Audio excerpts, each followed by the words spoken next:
It's always fun to get the chance to look at videos that people are putting out there and try and help and see if we can improve on the types of things going on in those videos. The way this works whenever we do this, I almost said every week, but we kind of change it up sometimes. There's some changes today, in fact. We look at your channels, we go into your videos, and we recommend things that could be different. How can we get this intro to make it so people don't leave early? How can your outro better serve you so that you create a watch session rather than just send people off into some other random part of YouTube? We're going to get into all of that and more. And I say we because I am not alone. Rob's here too. Hey, Dan, I will give that intro a 9 out of 10 because, a bit of insider information here. Dan, literally, before he clicked go live, he said, I don't know what I'm going to say. Let's just talk about videos. And you did that eloquently and beautifully. So 9 out of 10. Well done, sir. Well, thank you. Yeah. And thanks for letting everyone know my process. That was, yeah, that's how YouTube works. You just hit record. That's what they say. Spontaneity rocks. You got to just press go live, as they say. We're also not alone. Viper's here too. All right, I'm going to forego my usual intro because I have a couple of things to say to you all in the chat before we get started today. Number one, any channel that you see audited on vidIQ was submitted to one of our forums, or your channel was picked because you decided to use one of our hashtags when we do the StreamYard tool giveaway. So that's number one. Number two, when you choose to have your channel audited by us, whether that be video or channel, sometimes you're going to hear things that you might not necessarily want to hear. Our job is not to tell you sweet roses and everything fine and dandy. That's not our job. Our job is to give you tools which will help you grow as creators. I think it's a lot, but I just want to reiterate, we're not being harsh or overly critical on purpose. We're trying to give you what you need to grow your channel. So if it comes across as harsh or overly critical, we apologize, but just know that we want to see you all win, and we want to give you the information that you need to win on YouTube, and that's why we're here. A lot of different personalities in the chat. I'm seeing people say, roast me. Yeah. So it really depends. In short, we're all savages underneath. We're just not as visible in that. 100% Zelda's here saying he's going to cry a little bit. Don't cry. Don't cry. It's okay. So yes, we're going to be looking at your channels. We're going to be randomly selecting them from a form, which is linked down below. There's actually 2 forms. We have so many gaming channels that we just had to separate everybody because the gaming channels would take over the live stream. So if you are a non-gaming channel, fill out that form. If you're a gaming channel, fill out the other form. And we are going to be randomly selecting throughout this pretty much the whole live stream. But also today, we're doing something a little bit different. We are going to be judging thumbnails. Woo! Not just as part of a thumbnail challenge run by vidIQ Max, but we're also going to, go on theme here and take a look at the thumbnails of the videos that are submitting. We do that a lot for channel audits, so not going to be too much different than what you normally see. But vidIQ Max, the students in there, were challenged to go into a thumbnail competition. We have the finalists for you, and you are going to later on help us decide a winner. So more on that in a little bit. I think that was all of our very quickie announcements. Shall we move on to our first channel? Let's dive in, Dan. Let's get this video auditing going. All right. So as I said, there are 2 forms, and I went ahead and picked the first people who managed to submit on each form, starting with New Horizon C8. It is a channel that seems to be all about Corvettes and fast cars, maybe just mostly Corvettes. They have 193 subscribers and I thought a whole lot more videos. I thought it was going to scroll more. 10 months ago. A whole small collection of videos. So I'd say because their videos seem, a lot of them similar in length, 7 to 10 minutes. There's an occasional outlier. Maybe we just look at the latest non-short and go from there. Sounds good. What's up, guys? Carlos from New Horizon C8, and today's video is about a little car drive that I did with a few Corvette friends this last weekend, and took a little drive into the countryside, had some breakfast in this hole in the wall, and was able to get a little bit of good footage with a 360 camera and a little bit of drone footage also.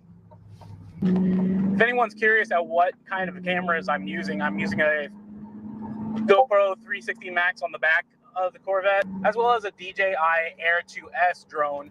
All right, so that's 30 seconds. Let me take this off real quick because I gotta mute my notifications here. I do apologize for that. That was on my end. That was not your Discords going off. That was just mine. And then, what did we think of the first 30 seconds of this video? let me jump in here real quick because I actually like this. However, as we've said time and time again, we don't need the hello, my name is such and such into my channel. As soon as you eliminate that and just start, you should have started with today's video going to be about blah, blah, blah. I like the cutaway to the drone footage, the B-roll that you use, and then you gradually got into the video. But just eliminate the little introduction. You don't need that. We know that we're on New Horizons channel. That the channel name is at the bottom of all your videos. We don't need to know that. So if you would just cut out that first maybe 5-10 seconds and just start with today's video is going to be about such and such and go from there, and you're golden. I cannot get the YouTube loader to stop on the drone footage. I wanted to see that. It won't do it. Rob, what are your first thoughts? I thought it was generally solid. I would agree with Viper's sentiments in that it was padded out a little bit, this intro. It felt like it could have been maybe half the length. And also more exciting shots. You know, you had that one moment of the drone shot. You have that really interesting 360 shot. But it felt like there was a little bit too much him sat in the car without really... you know, thinking of muscle cars, fast cars, like high octane, high pace. There was a chilled introduction, and maybe it felt like it just needed a little more energy. Maybe I'm doing a little bit disservice to the channel as well when I'm saying that. And now also, as I'm seeing this video continue, I dislike the big, huge decal, I'm going to call it, in the bottom right-hand corner. That doesn't go away, does it? I think that's a bit too much. But as I say, generally speaking, I thought the format and the structure was all right. It was a little too long and maybe a little more B-roll required and not as exciting as I thought I might get, you know, with a video about Corvettes and muscle cars. Yeah, and not to speak for Rob, but it's okay if you have like the watermark in the corner of the video, but just make it smaller, man. Like, you need to really make that smaller. Well, YouTube will add that for you. I mean, there's a setting in your customization for your channel, and you can put a little icon in there. A lot of people use it for a subscribe call to action that's just consistent in the video. But that's a clickable thing that you can put on all of your YouTube videos. You can have it show up just at the beginning, the end, or throughout the whole video. And it's way smaller, way more subtle, and it's interactive. This is, I thought this was going to like go away. I skipped later into the video. We can see it pretty much almost never goes away. It's here. And then I noticed that doing your donuts, it's gone. So like at some point when you're doing something cool, you kind of felt it was distracting enough to take it out. So I would go by that example, and I would probably get rid of it altogether, or find take your logo like here and get it in the corner. So your videos are always branded that way. Can you just play that donut section? Was it right at the end? Yeah, that's right at the end. Oh, is that an outro? Like a? I think so. Like this one right here. Okay, because I was thinking, like, man, you should have that cool little segment at the beginning. But if it's a dedicated outro, fair enough. So the branded outros at the end, we've talked about the branded intros going away entirely, and we did not see one at the beginning. You know what's funny is that when you were talking, Rob, about how high octane, you know, you kind of were expecting that excitement. This is like what I was imagining. Beauty shots of the car, right? Yeah. I feel like I'm going to give the opposite advice I normally give and say you could have put something like this at the beginning, but the music will be lower, and I want to hear you talking underneath it. Sure. So it's a branded intro. Maybe it changes once in a while. Maybe it's the same for all the videos, but I want to hear you kind of coming up in the background really quick. I don't want there to be several seconds of just this. It works for an outro, but I think this will get people amped. Like, you obviously have a lot of mods on your car, and that's like for car enthusiasts, especially like certain types of cars like Corvettes in this case. That's going to be something that I think gives you credibility at the start of your video. And this is why the advice we give sometimes isn't one size fits all. You do whatever advice we give. If you think, oh, I might try that, you should always go out and do some research and see what other car channels are doing. Even in this instance, if I'm wrong, I want to know that too, or I want you to know that rather, and I want you to go out and continue doing research. Can you play the intro again, the first 15 seconds? And then I want to ask you all a question and the audience. What's up, guys? Carlos from New Horizons Seed, and today's video is about a little car drive that I did with a few Corvette friends this last weekend, and took a little drive into the countryside, had some breakfast in this hole in the wall, and was able to get a little bit of good footage with the 360 camera. And so my question to you two, and then the audience watching now, give a mark out of 10. How excited are you to watch the rest of this video based on the intro?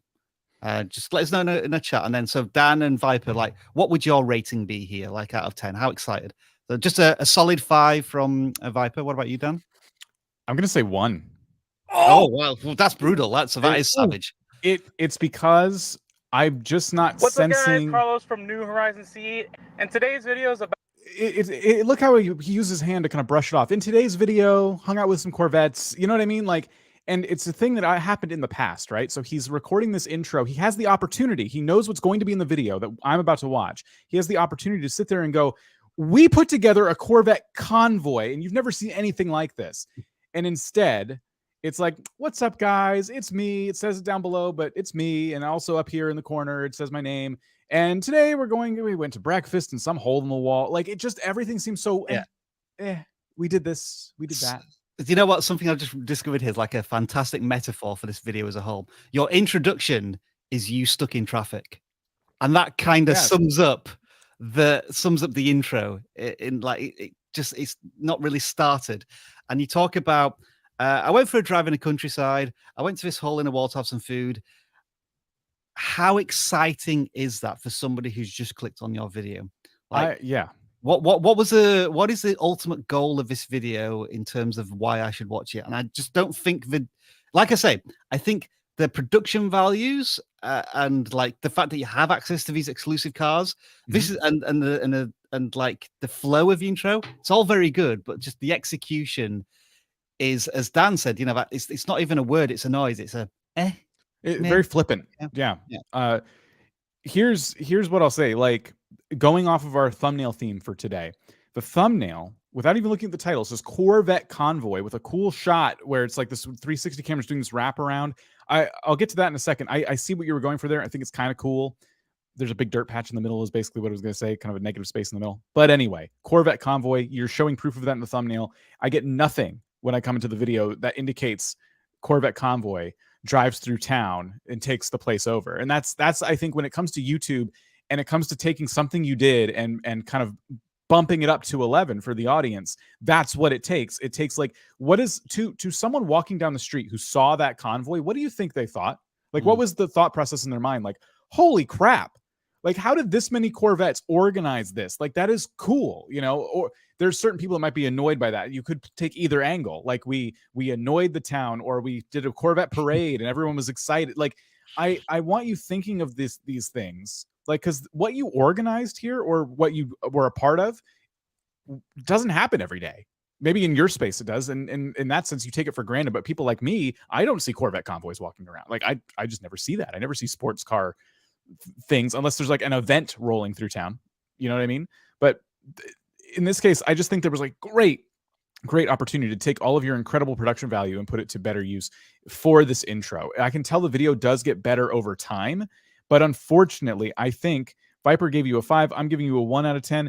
It's because I'm worried I'm never even going to get to the part with the drones and stuff. Most of the other grading was 5 or below as well. It's like, again, another, forgive a pun, or very intentional pun, stuck in neutral. I think the intro was like, and then you look at this shot, just like 40 seconds in. All right, this looks pretty cool. You know, this should have been front loaded towards the beginning of the video. 9 Corvettes. You know, that's like, what happens when you play at that point, Dan? Are you able to do that, or is your internet struggling? And work with, especially, and some of this, like, once you get a little I agree, Dan. There should be like a low level of music to ramp up the excitement there a little bit as well. Yeah, going back to the production, I didn't realize that we were still going to hear you in your own car while you were doing this voiceover. I do think for shots like this, it would have been better to record your voiceover at home. You know, I liked the beginning with you in the car. I didn't mind that. I just think that when you're doing stuff like this and you're just kind of explaining a thing that's already happened, I would opt for the better audio quality rather than the authenticity of you still in the car the whole time. You know what I mean? It's good that you use B-roll, though. It's good that you have extra cameras, really, really interesting shots. You've really committed to this, not just in the sense that you're a Corvette enthusiast, but that you have put like an arm on your car so you can get that perspective, you know, and you really like gotten into this, which is amazing to see. But yeah, just some things that could be improved on. Those are what I would call little incremental improvements for the content, though, even like the audio in that case. My biggest concern for you is just getting me amped up to finish this video.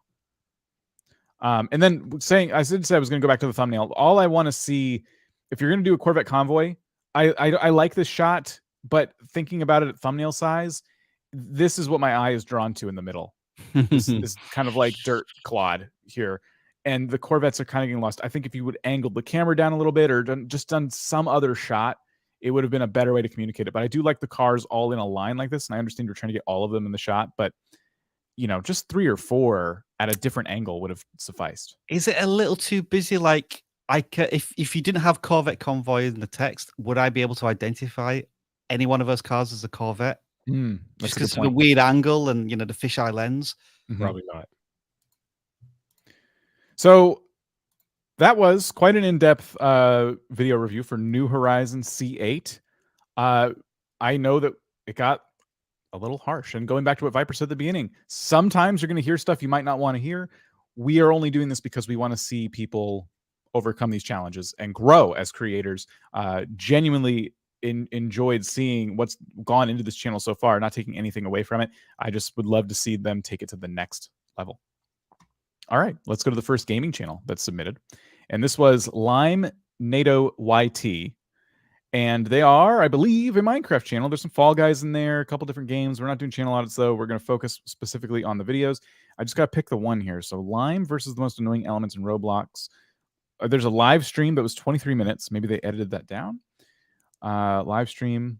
So it looks like they live stream Minecraft, but they do videos on Roblox. Let's look at the latest video then. Sure. Hey guys, it's Tornado YT back again with another video, and today we're playing Elemental Battlegrounds. What is happening down there? And yeah, so we're gonna try to take over the temple, and we want as much shards and gems as we can get, so that we can get better moves and be able to be better than everybody else. So yeah, so if you guys like Elemental Battlegrounds videos such as this, make sure you guys subscribe. And yeah, I have a good combo. Starts with lightning, then do this move. Oh crap. And that's not good. And then I do the green move, and then you'll see the combo. But yeah. Oh crap! I'm about to die. 40 seconds in. Yep. What are our thoughts? I'll let one of y'all go first this time. Okay, I'll start. I wanted to say when you had the subscribe icon up, stuff started to happen. And unfortunately, it happened right behind the big subscribe icon. So it was nothing interesting was really happening at the beginning. And then this popped up over the first interesting thing. And I wanted to point this out either way because we see people do this a lot. And here's that icon, by the way, people using this as like a constant subscribe call to action. You have this button here. You have this button here. And I would say, you know, your end screen too. You have an opportunity to ask for people to subscribe again as well. You've not given me anything yet, and a lot of us do this. A lot of us creators do this. We put a subscribe call to action at the beginning of our videos, and lately, what we've been trying to do is tell people you don't need to do that. In fact, you probably shouldn't. Focus on giving the best value possible, and put this in after at least giving some value, if at all. That's my first critique. I think there's more to say, but Rob, what do you think? Oh, I was gonna let Viper go next. All right. Okay. All right, a couple of things. Once again, you introduce yourself at the beginning of the video. You don't really have to start your videos off with "I'm such and such." Again, your YouTube channel name is literally at the bottom of the video. We know where we are. Secondly, you were talking kind of fast. Some of the parts of the intro I cannot understand, so I need you to slow down when you're giving your delivery. Maybe because you were excited or something, and the adrenaline was pumping as you were recording. I get it. Like I said, I've had to work on talking fast in my video for myself, but definitely try to slow down. And like Dan said, you don't need the whole big subscribe thing, especially at the beginning before you offer any value. The only other thing is I think the audio was okay, but it sounded a little teeny to me. I don't, maybe that's just my ear, but it sounded like a headset to me. Yeah. That maybe the volume stick was too close to the mouth. Sorry, the microphone. From the headset. The volume stick. Yes. Somebody clip that. But other than that, I do like the fact that there was constant action going on for the most part in the intro. So good job. I would echo exactly what Viper said there. And this is something that all of us as creators, except for Dan, whose pronunciation and articulation is magnificent and beautiful. We all get a little stressed and panicky, especially when we haven't scripted or prepared anything, and this is like just spontaneous let's play gameplay, and we start to talk far too fast because you just want to get your words out and you're not really thinking about intonation, exactly how you want to emphasize different parts of a sentence, and I'm actually trying to practice that right now. I'm trying to be really deliberate in how I communicate this to you, because I know later on down the live stream, I'll be just the same as this creator. I'll be talking at 100 miles an hour. I'm not really thinking about too much that I'm saying. So absolutely, just remember somebody's listening to what you're saying and you need to slow down. You don't need to say as much, but the things that you do say should have more impact and importance. I felt like they were a little unprepared in their intro. Not that it was bad. I do think they were talking a bit fast. There was some excitement there, but I felt like they were a little underprepared because of one part. And we want as much shards and gems as we can. Yeah, so we're gonna try to take over the temple, and we want as much. I missed it. Earlier, you say, I don't know what's going on down there. So it's very clear that you're recording this intro in like real time, and you felt like something happened that was unexpected, and like you felt the need to comment on it, and then you got back on track really quick. But it's little things like that that made it feel like your intro wasn't really planned. And I think the intro is so important that out of any part of the video, that should be where the most planning is. And we're talking about something that I think is a little more high level, something that I think you can get to over time. This is going to take practice, ultimately. So I'm not saying for your next video, I want to see this change completely. But when you're getting into your recording session, think about someone who's never seen you before. They've clicked into this video for the first time, and they're going to maybe not know what this game mode is. Maybe they're interested, but you very briefly like just cruise by that. Oh, we need to like take over this temple and get a bunch of gems. And I don't know, the stakes felt low because there wasn't someone telling me why I need these gems, why it's so important, why is it hard to like take over this tower, it kind of felt like at a certain point later in the intro, you kind of just said, you'll see. And I think if you had sat down and maybe planned out what you were going to say a little more, you wouldn't have come out with an intro like that. Instead, it would have been like, we need to take over this tower. And the reason is because we need these gems. If we don't get them, we'll remain weak and pitiful forever. Like you could have added a little bit of humor in that and kind of help explain what the premise was, explain the stakes. And for, I think, let's play content like this, that's really, really important. I think from a production point of view, the creator may want to start researching how they get themselves on camera when they're narrating this, to add emotion, excitement, your facial expressions to what's going on. That gives you more of a editing opportunity as well, because I think also I noted that there was 0 editing in the first 45 seconds. I didn't see any cuts, any text on screen. It was just very much screen recording, done, upload to YouTube, as far as I could tell. It does seem that way. Let's just go to like the middle of the video and kind of see how things are playing out. Yeah. Die! Come on, please tell me I hit him. No, I didn't. I don't see the... Oh, crap. Someone's hitting me. Oh, this move has really easy punishment. Dang it! I don't know what to do. So he's reacting. He's like saying, dang it. Oh, who's hitting me? I think there are opportunities there where you could be zooming in on your facial reaction as that's happening. Yeah, I think they would have added something to the video for sure. It's kind of sheer chaos, and that's clear in the things you're saying. It's not going well for you. And you can play into that by having, if you're willing to, by having your face cam, like just that YouTuber face when something bad happens, like, or what's shocked Pikachu, If you're not going to use your face, use memes like that. Do you all have any of you all? This is probably a dumb question, but have either of you all watched the old 1960s Batman show? Oh no, on occasion, yeah. Okay, do you remember, Rob, when you were watching and there would like be like fight scenes and they used to put like the pop the text out on the screen like a pow, pow, doof, yeah, smash. I feel like that creator could do something like that in his video, like especially when he's reacting to something like oh. We need to find the trumpet sound effect, don't we? Or was it a trombone? I guess it would have been doing a trombone that was doing that sound effect. Anyway, I digress. Yeah. If you're not going to put your face, though, I think that's why you see so many gaming creators take advantage of memes, popular culture, things like that. They can like put in the video here and there that just kind of pop up that help react for them. So a lot of things we could do to, I think, I make this content a little more exciting. There, in the middle of the video, as we were watching that just short segment, it kind of felt like you were getting genuinely frustrated. And I don't know. I want to see you be a little, sorry, fly here. I want to see you be a little self-deprecating in that moment, like own that frustration, at least in editing. Maybe in while you're recording this, you were just frustrated, but while you're editing, you have an opportunity to kind of make jokes out of it and stuff. And that is what separates the gaming creators, like the people who kind of do this for a hobby versus the people you see who are mega popular and do this as a career. So a lot of work for you to do, a lot of practice there. Don't overwhelm yourself with all that advice. Take it little by little. Every video, try to improve at least 1%. All right. So before we get into the random selections, we are going to launch back into the vidIQ Max Thumbnail Challenge. Now, this is a new thing. Yes. This is a new thing that we are trying out with vidIQ Max. If you are a vidIQ Max student, you had the opportunity to make a thumbnail and have us decide, hey, what's this thumbnail like? Do we think it's enough to win an entire competition based on thumbnails? Do we think that it could stand out on the home feed? Would we click on it?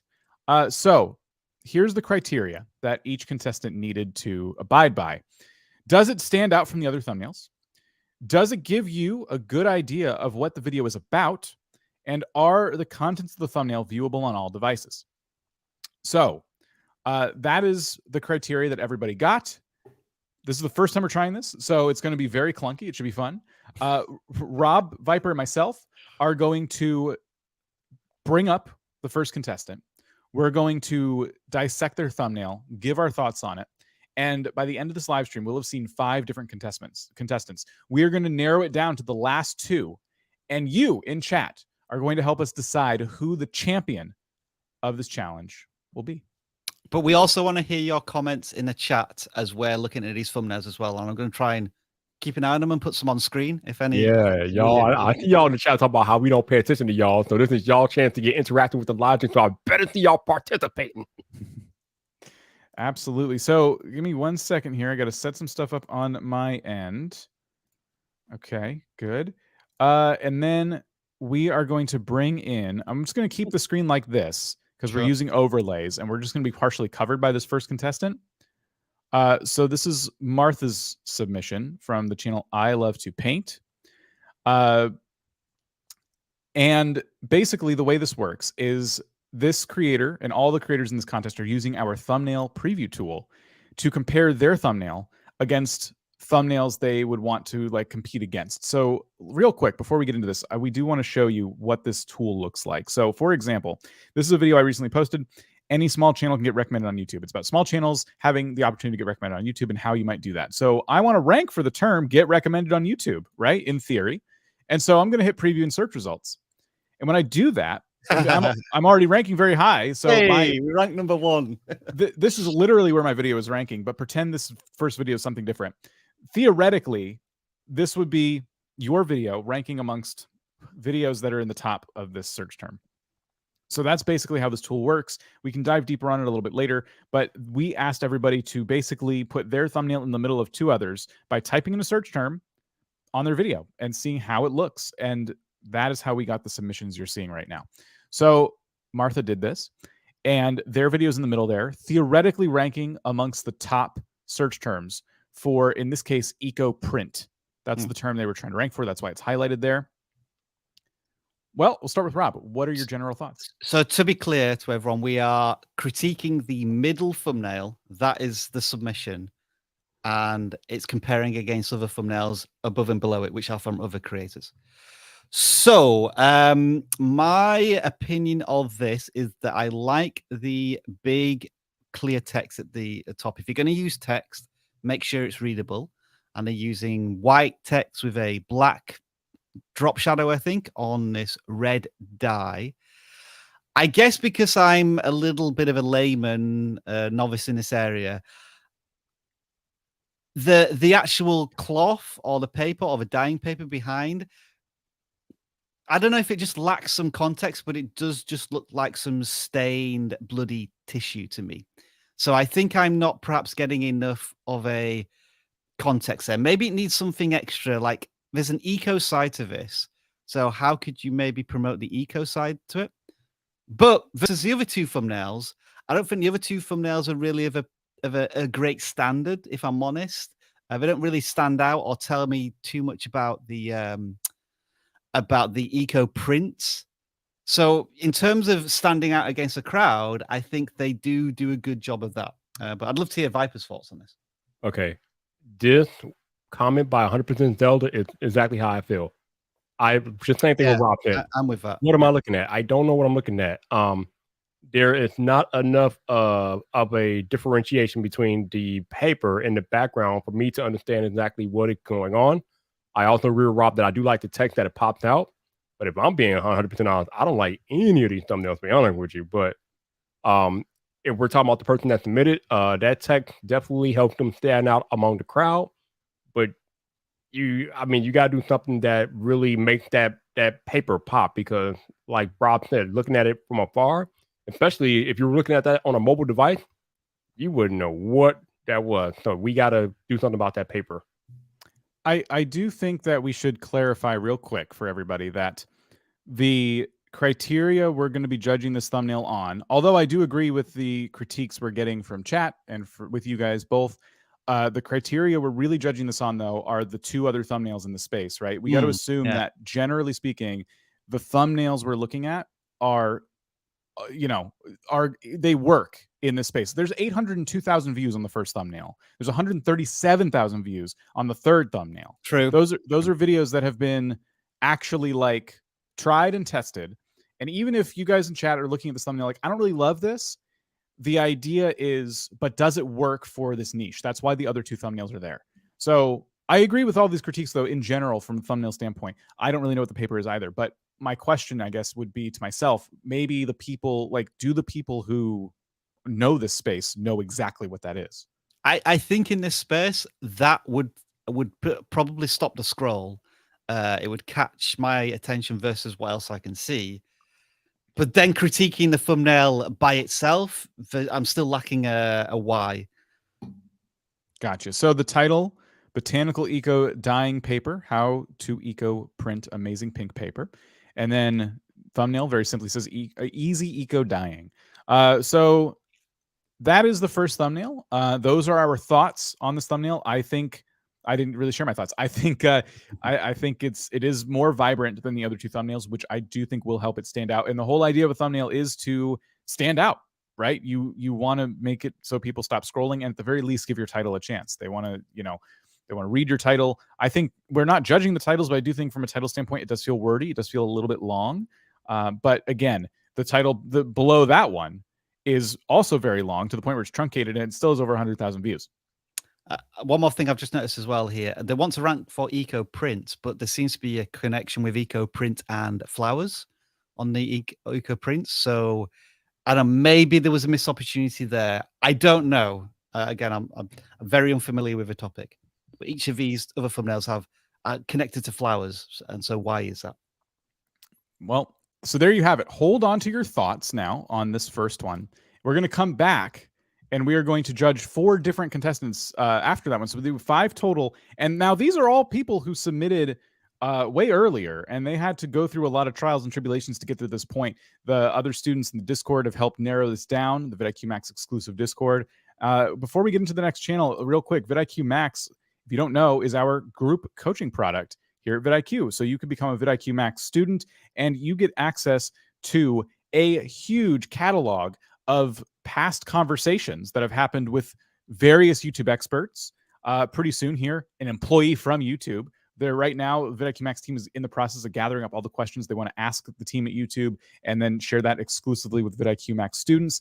And even if you miss that, even if you're like, I can't join this month, there's no way I can join this month, that call will be forever in the back catalog, so you can go back and see what that person had to say and all the other people who are on YouTube. I swear, this one, it's every live stream. I don't have any bugs in my room. That's disgusting. But every live stream, one seems to find its way in, and it's like sitting here just above my eyes.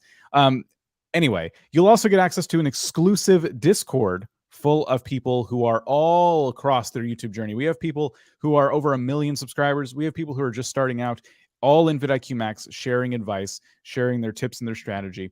And it's all people who take YouTube incredibly seriously to the point where they want to become business owners. They are no longer doing this for a hobby. They are ready to take it to the next level. So you also get access to our coaches. Our vidIQ Max coaches are in that Discord, there to answer your questions whenever they're online. And you get bi-weekly calls, sometimes weekly calls with them as well. So those are all the things going on right now in vidIQ Max. And now you have this amazing thumbnail competition. This is just the first test of doing various contests within vidIQ Max. So if you want to be part of the next one, you're going to want to join. The link is down below. All right. It's time to go into the random selection portion of this live stream where we will be picking your channels and your videos, a little bit something like this.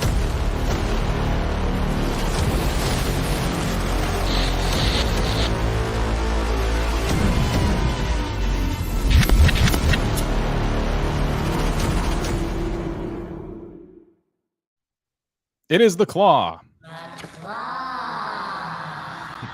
Yes, that claw, the same one. We still haven't gotten into any trouble with Disney on that one. Not yet. Not yet. Not yet. The way it works is we go into our non-gaming form. We see there's 345 responses. We go into our gaming form, 372 responses. So I'm inclined to go into the claw and say, Claw, almighty claw, all-knowing claw. 430 people soon will have filled out this form. Can you please pick a random number out of those people? And it picks 245. So we go to the non-gaming form. We type in 245. And we see the next channel we're going to be taking a look at. Just like channel audits, it's practically the same thing. There you go. Forms are linked down below if you're looking to take advantage. Get yourself in there. It is Valerie Hargett. I think I'm saying your name right, I hope. Mm-hmm. And they appear to be a cooking channel with over 2,000 subscribers, which is awesome. Let's look at the latest video and see what we want to see. See what we want to see. Let's see what they have for us. Sorry. I'm only going to look for what I want to look for.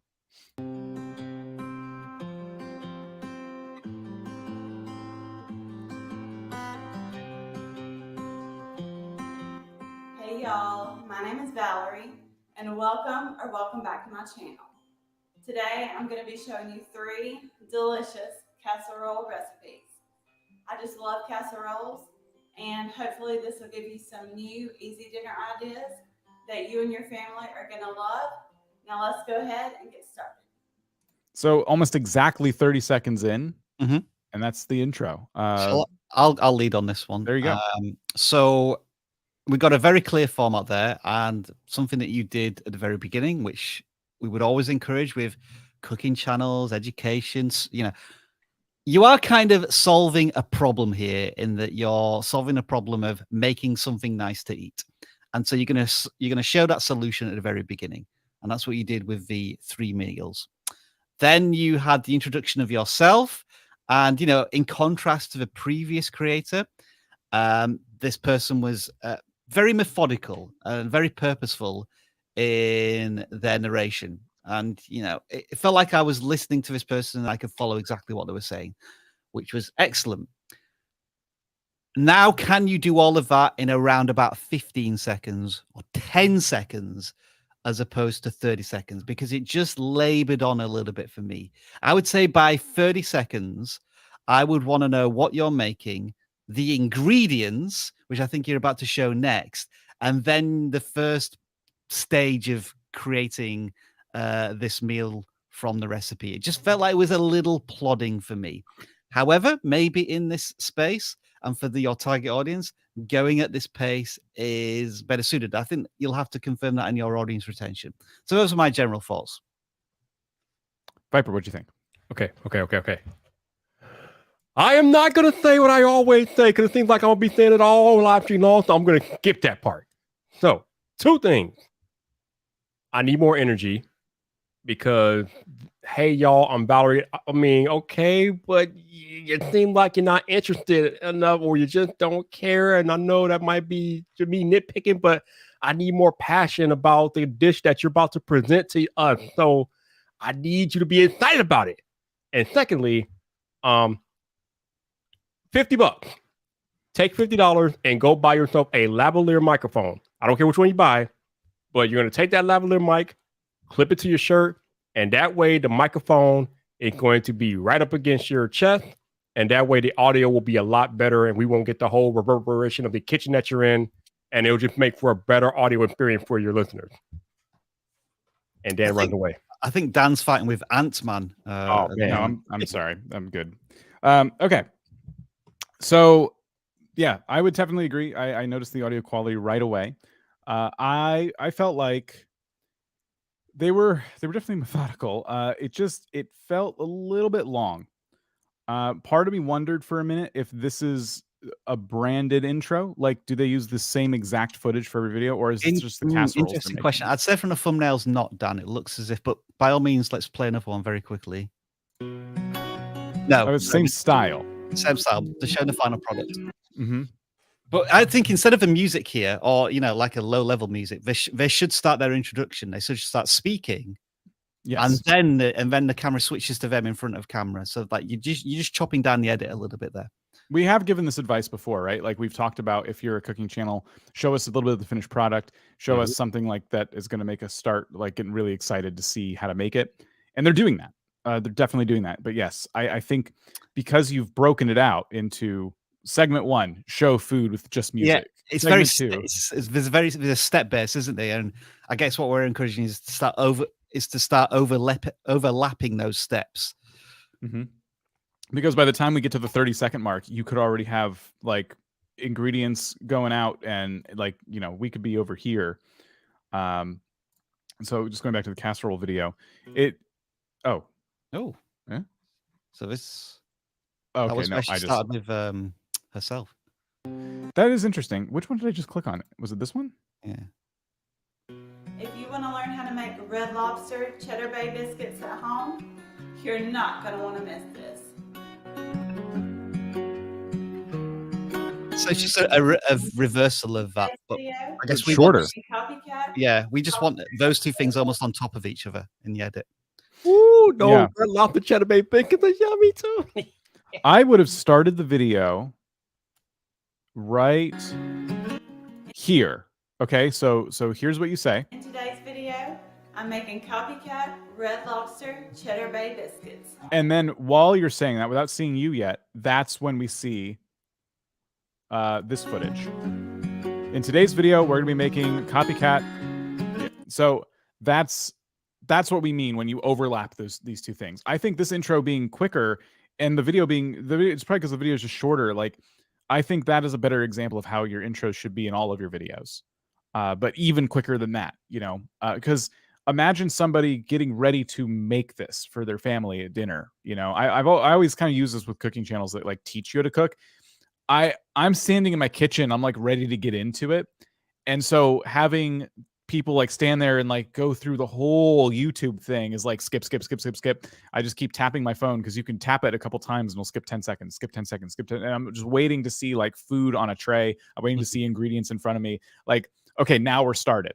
So a lot of people are probably doing that. And if you look at your retention, you can kind of see how true that is. But that's kind of what we're thinking we can do to kind of tighten up the intros of your videos a little bit. I'd say, judging on that older video and this one, they've probably only gotten longer. So you have some interesting data points to kind of look at there. Do you want to jump like 2 minutes in and let's see what the process here is? Now gently toss or mix everything together.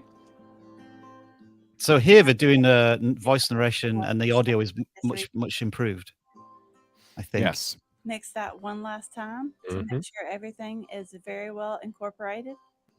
Get rid of that. Yeah, we don't need that. I've got. So yeah, I think what they're doing in terms of the instructions they're giving, really nice and clear. Good camera angles. I'd say the lighting is good. There's room, I think, for those incremental improvements, like you did talk about audio. I think lighting is good. Could be better. There's little things we can do there. But yeah, just as if I were only focusing the intros, I think that this could have been tightened up quite a bit. But yeah, overall, I mean, good channel. I would say for where the channel is with 2,500 subscribers, and each video is getting like between 300 and 1,000 views per video, they're definitely in the right place. And as you said, Dan, we just need to incrementally figure out each bit to increase the overall quality of the content, 1% every time. I can see this channel being in a very healthy place 6-12 months down the line. And I'm trying to remember, there was a channel we audited last week, which was a cooking channel. And we thought it was like the perfect template. I'm trying to remember what they were called. It's like something like the Snazzy Labs channel or something. Can you remember? It was one of the first cooking channels we audited. And just the way they really sped up the edits and were able to solve a lot of the plodding that's in this video a little bit. That's a good template, but I just can't remember what the channel was called. Yeah, I'm I struggling. watched as well, last week's video reviews. It's towards the beginning of the live stream. I'm going to find it. So that was Valerie, and we will pick, using the claw, a channel from the gaming forum now. And see what we got. 269. All right. Okay, before we get into this video, Down your... Oh, what? I thought you said something. I didn't say anything. Before we get into this video, looking at the chat, I got a question for both of you all. We always talk about calls to action. So my question to you two is, would you rather have them verbally ask people to subscribe or have the graphic in the video? I think verbal for me. I like doing that verbally because I like seeing. I like being able to like throw it in at the end. Like, by the way, subscribe. You know, like, just as a quick throwaway comment. Or if I use a graphic, it's again at the end. But I think verbally helps connect with the audience a little bit more. I think if you're going to do a call to action, it should always be very intentional. Directly address it and tell them why. You know, very similar to what we talk about event screens. If it's just plastered on screen, it feels a little half-hearted to me. Yeah, you know, you should try and address it. But I'm not saying to everybody now that they should do subscribe call to actions, because people just put them in the wrong places or they don't really think about it. You know, just think a lot about why you're asking somebody to subscribe and why you're telling them at that point in the video why they should subscribe. I found the channel, by the way. It's That Snazzy Life. Dan, can you just quickly search for that channel so that our previous channel that we were just auditing, just take a look at some of their videos in terms of how they jump straight into it. Or if you're going to play one, sure. Let's make homemade hummus 3 ways. They're all really delicious. Growing up, hummus was always a staple. We always had it. We always made it. And the recipe that I have is so simple and easy. So I made just the basic hummus recipe. You just need a handful of ingredients. Chickpeas, also known as garbanzo beans. Okay, you can pause there. So I think you get the idea. It's like it's a little faster.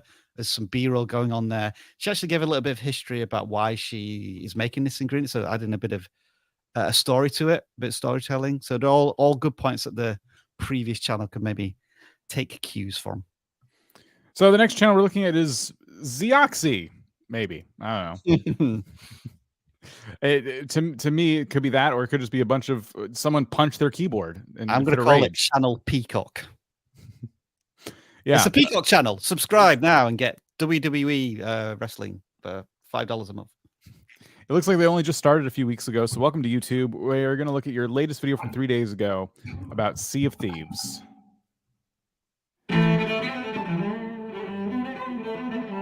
Is this copyrighted music? I need to. Is it? I don't know. I'm just going to slowly talk underneath it so that we don't get the copyrighted. Yeah, that looks like copyrighted music to me. So YouTube Audio Library. Oh, okay. We're cool then. We're cool.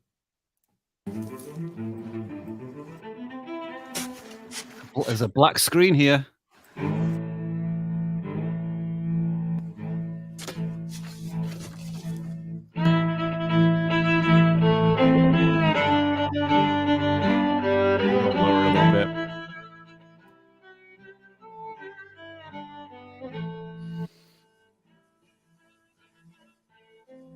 Okay, we can stop the video.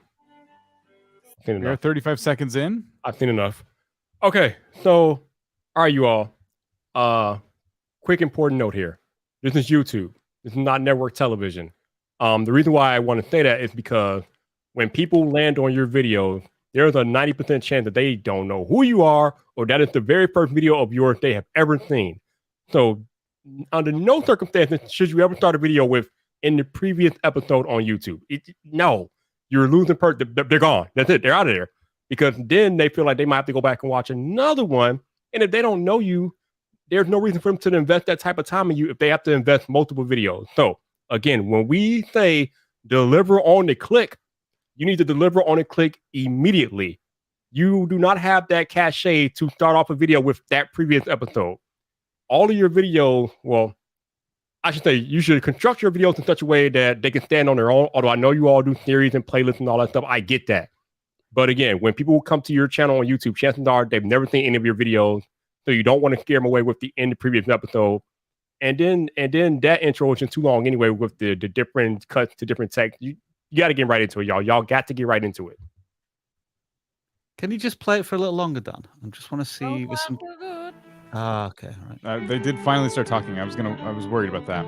It's a very different narrative style, isn't it? They're definitely trying to tell a longer story here. There's nothing necessarily wrong with that, but as you say, for a new channel and a viewer watching it for the first time, we're still at what, 40 seconds in, trying to figure out what we're being introduced to in this video. Like, can you just go let's go 7 minutes in? I'm just curious as to if the style continues like that or if there's a change of pace. Come on, internet.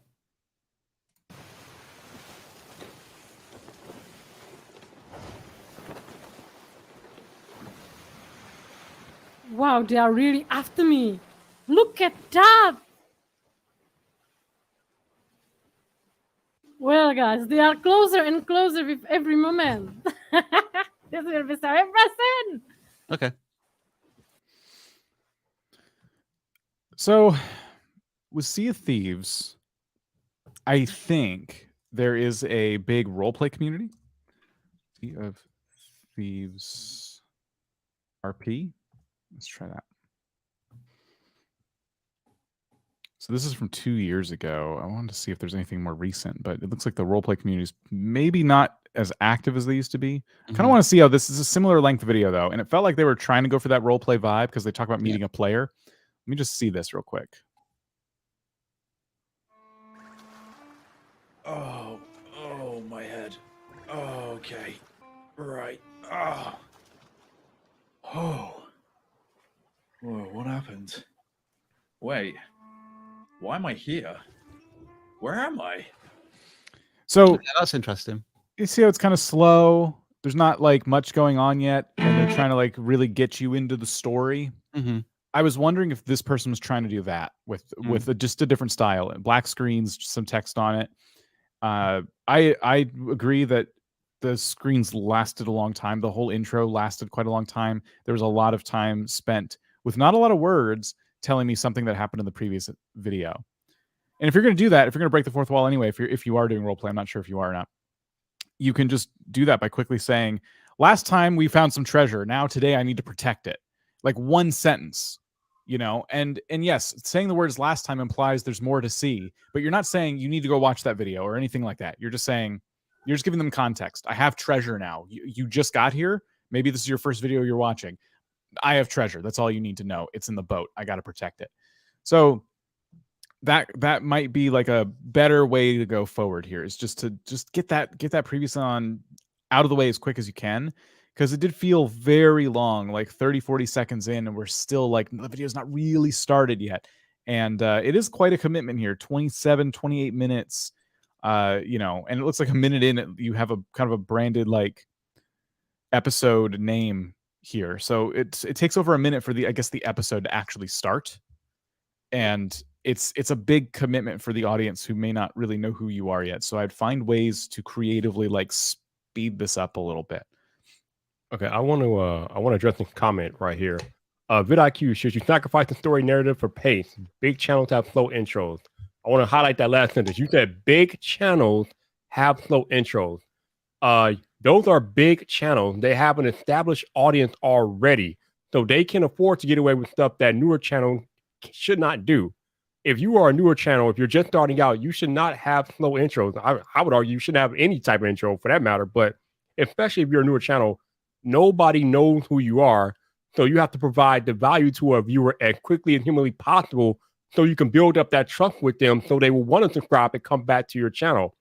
You're not a big channel yet. Some of y'all, you look at your favorite creators and you look at the bigger channels and you want to be like them, and we get it. But you don't have the resume to do what the bigger channels are doing. You're not there yet. So what we try to do here is to give you guys the tools to get to the level of the bigger channel, but you have to start small. You got to crawl before you walk, you all. You got to crawl before you walk. I think if you're going to start as a new YouTuber with this highly narrative-driven content, and you're going to be, you know, trying to take a slower approach to your intros, we're always saying go fast, go fast, go fast. And I agree, Viper. Like, you have to have, you know, you're looking at these large channels that have built up like a lot of credibility over time, so that it's easy for them. I would say that means they don't have to try as hard. I disagree in the sense that because the way you say it, it's almost as if you're saying, no, if you're a small channel, you have to talk fast, you have to go fast, no matter what kind of content you're trying to make, which I personally disagree with. I think you can try slower narrative-driven content, but you have to study a little bit more. You have to implement some strategy behind it. You have to like know what you're doing, I guess, you know, and it's going to take practice. There's going to be times where you look at your retention in the first 30 seconds and you're like, gosh, dang it. Like, I cannot get them to like watch this like dramatic story driven thing, you know. I used to try content like this in gaming, and it took a lot of practice to try and get my first 30 seconds. I was trying to do story driven role play style content, so I can't just be like, in this video we're doing like Mr. Beast, you know. I couldn't do that. That was not on the table. Instead, I had to tell a story, and so I had to be slow about it. And so how are you slow about it but you don't let the audience feel bored, you know? And it's a technique. It is a skill that you build. I don't think the size of your channel necessarily pulls you in one direction or another. When you say channel size, all you're really saying is experience. So you need to get that experience, whether it's making 100 YouTube videos to no avail, or it's practicing on your own before you upload a single thing, studying a whole bunch, practicing your editing techniques and things like that. So actually, I'm going to go back and kind of agree with Dan, because somebody asked me in the chat, doesn't it depend on niche? And yeah, I would say it does depend on niche, but at the same time, when you are a newer creator and people don't know who you are, going back to what Dan was saying, you have to figure out a way to, if you want to tell your story, but still deliver value as soon as you can humanly deliver value. Because you have to still, regardless of what type of content you're trying to do, if you're just starting out on the platform and you don't have that branding yet that people will recognize, you got to provide that value quick. So maybe you need to give them like a sneak peek of the story, or how the story will go, or something that indicates that this is going to be exciting enough for them to stay on there and continue with you and your story. But you got to deliver the value no matter what. Any thoughts there, Rob, before we move on to the next thumbnail? It is really execution. I mean, you briefly showed that other narrative video, Dan, and within the first 20 seconds, we saw this character on a beach. They'd just been washed ashore, and they were almost playing the narrative inside their head. And there was one crucial thing that they said, like, oh, where am I? What's happened here? And that was in the first 20 seconds. So that set up the rest of the story. Whereas in the channel that we just auditing, you know, we were 40 seconds in, and we were still seeing these slow black screens, credits, and we didn't know really why we were there. So, you know, irrespective of subscriber size or community size, the execution just felt better in the one that we were looking at. Yeah, and that was a larger channel. They were more established. They were probably also doing this at the height of Sea of Thieves popularity. So, you know, that also dictates the channel we were looking at and their success as well. Excuse me, Sea of Thieves not as popular as it once was, perhaps. So that is something they're going to have to be constantly on the lookout for. Like, are people playing it today? And if so, how?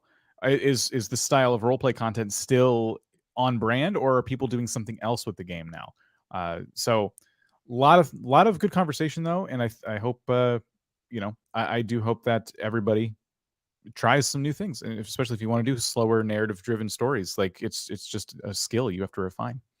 All right, so today we are doing the judging of our vidIQ Max thumbnail challenge. This is for everybody in vidIQ Max. It's not too late for you to sign up for vidIQ Max and get in on the next challenge. Again, real quick, the criteria are: does the thumbnail stand out from the other ones we're going to be looking at? Does it give us a good idea of what the video is about in that case? And are the contents of the thumbnail viewable on all devices? So we are going to look at the next thumbnail on our list. One of the finalists. They've been judged harshly by the vidIQ Max community, and now they're in front of us. And it is, let me just put this screen up here so we can see ourselves a little bit. It is Duct Tape Gaming. They are making a Pokemon video. There's in the middle, and they are comparing it against the other two already high-ranking videos for the search term. Greninja Solo Run is what they were trying to rank for here. You go first this time, Dan. I think you will last. I'm trying to put us in different orders so we can say different things.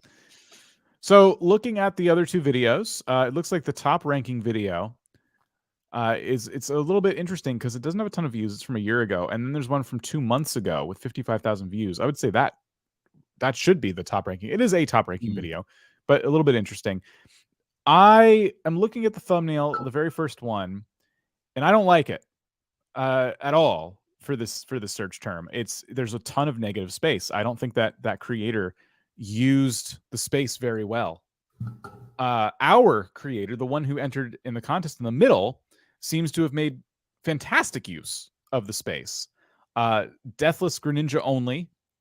So not a lot of text, 3 words.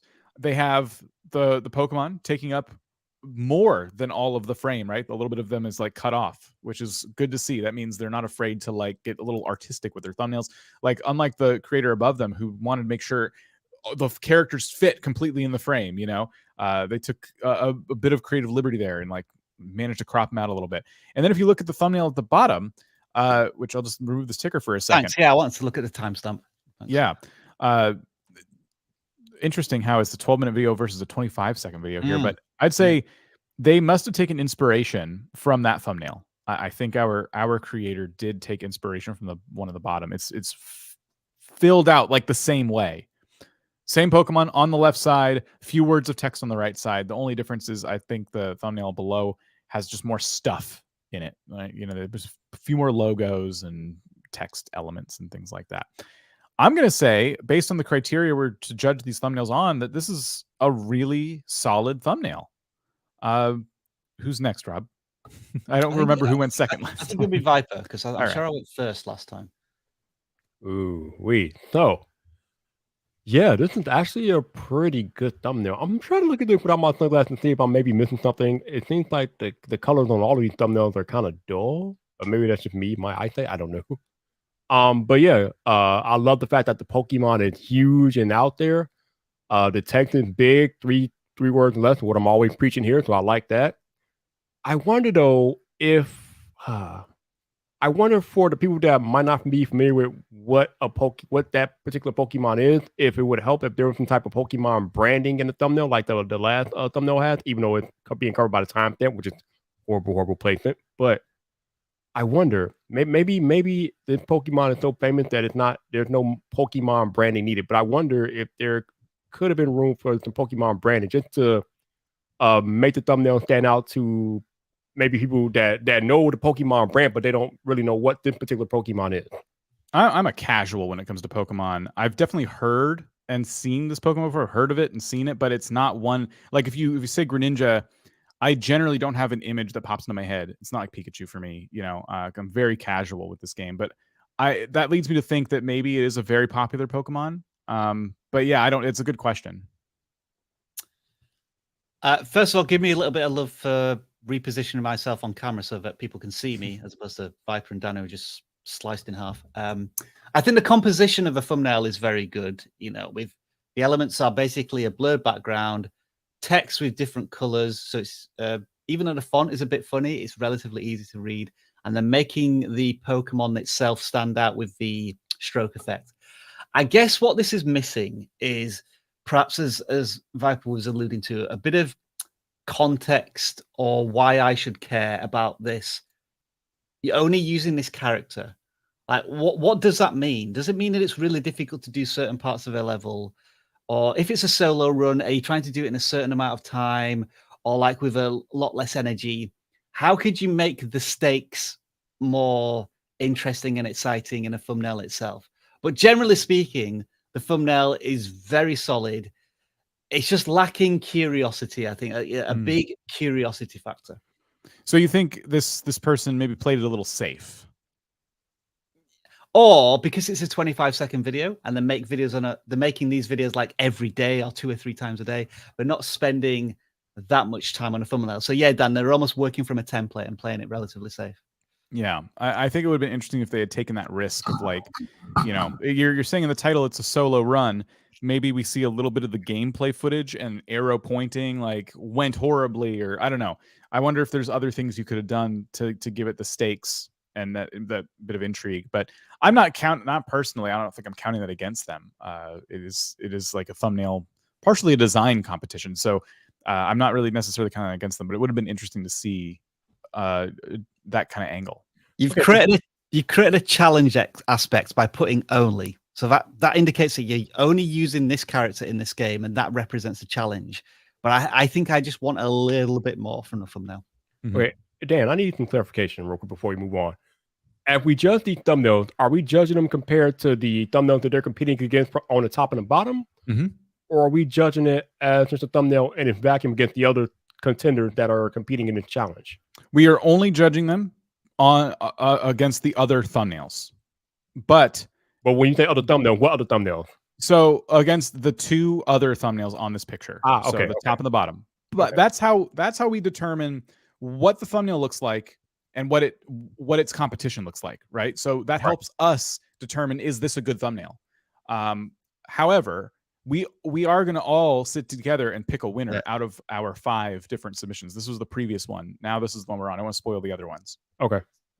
So to finish off my review then, because I haven't really compared against the other ones, the top one, I agree, that one's not even a factor.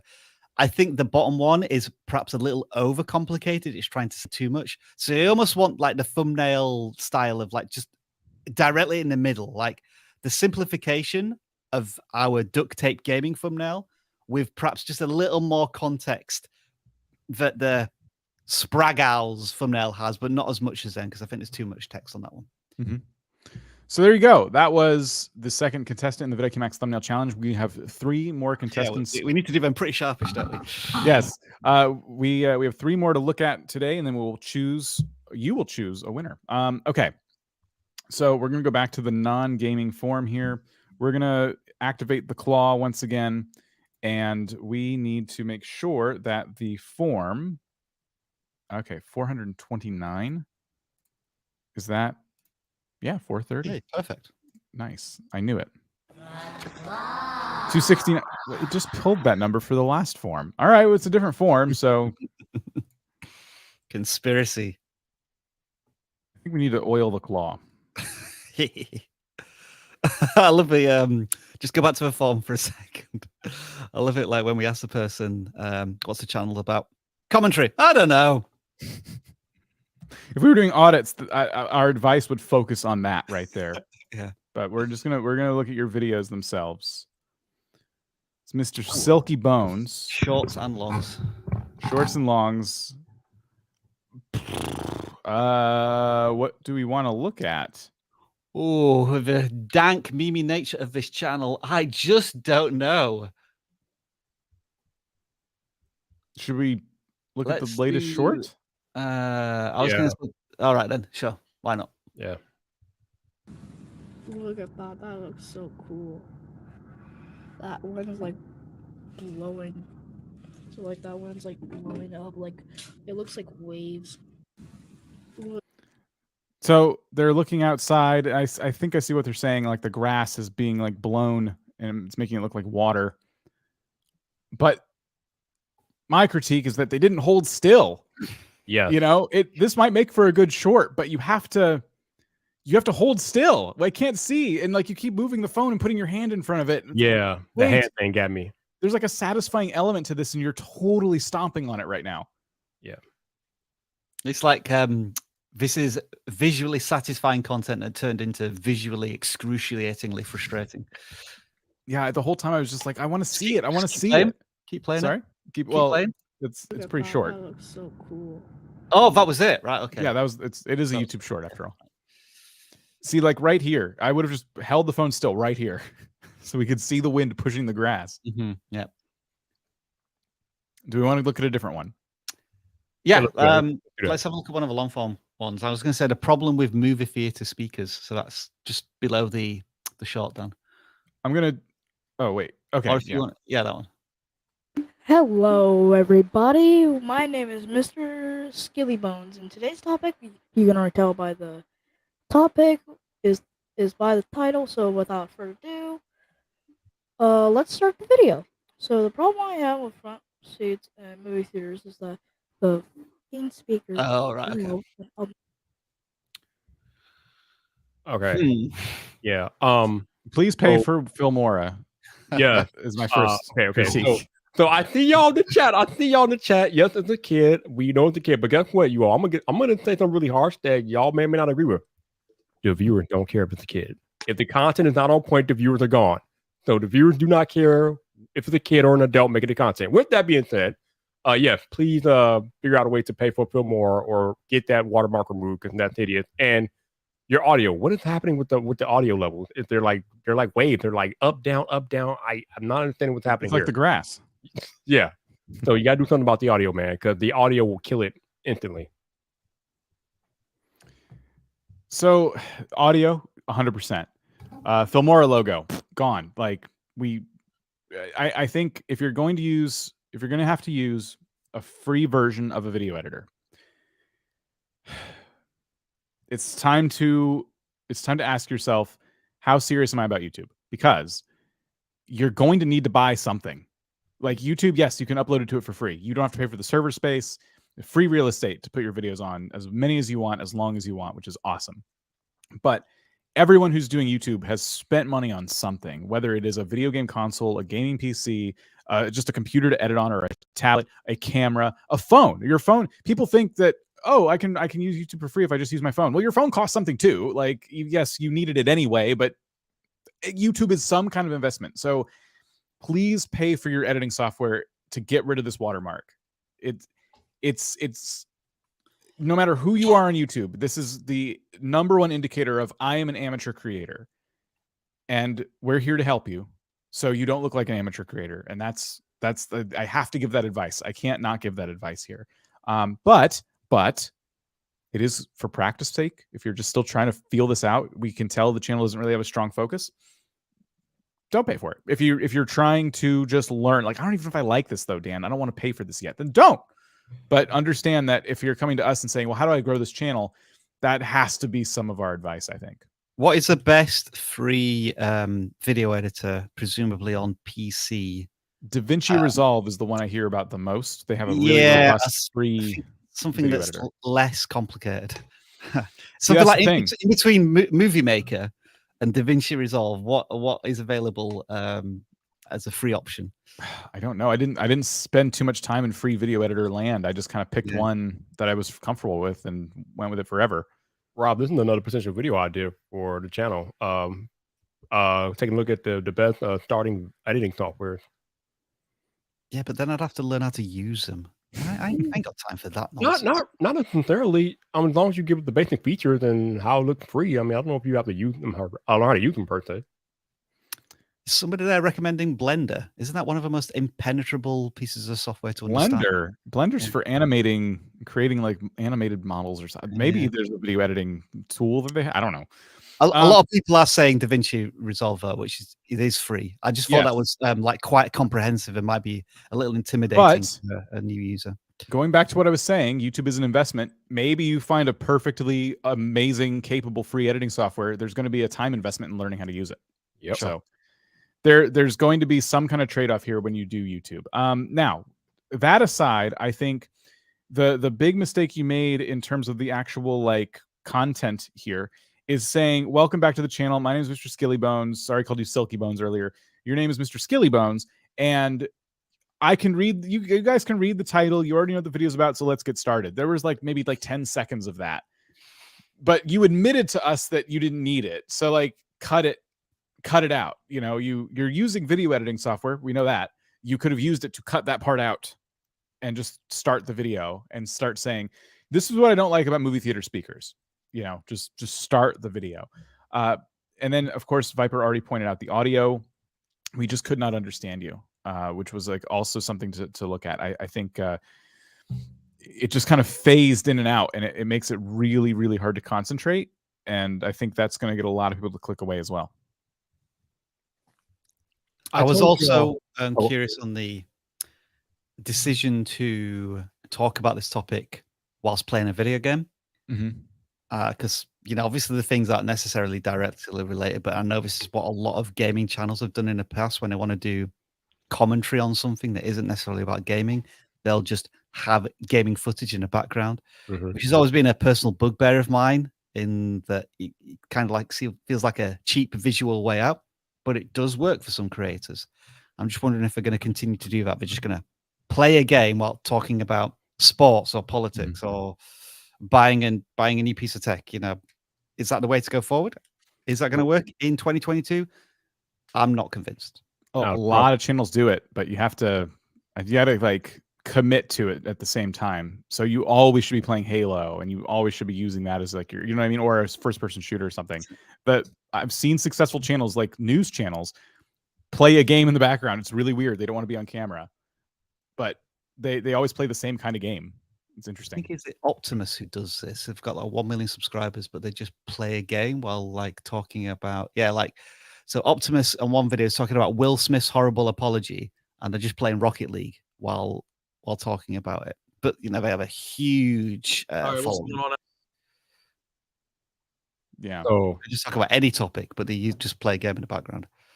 Yep. So Dan was talking about how you have to invest or be willing to invest in yourself in the channel if you want to grow on YouTube.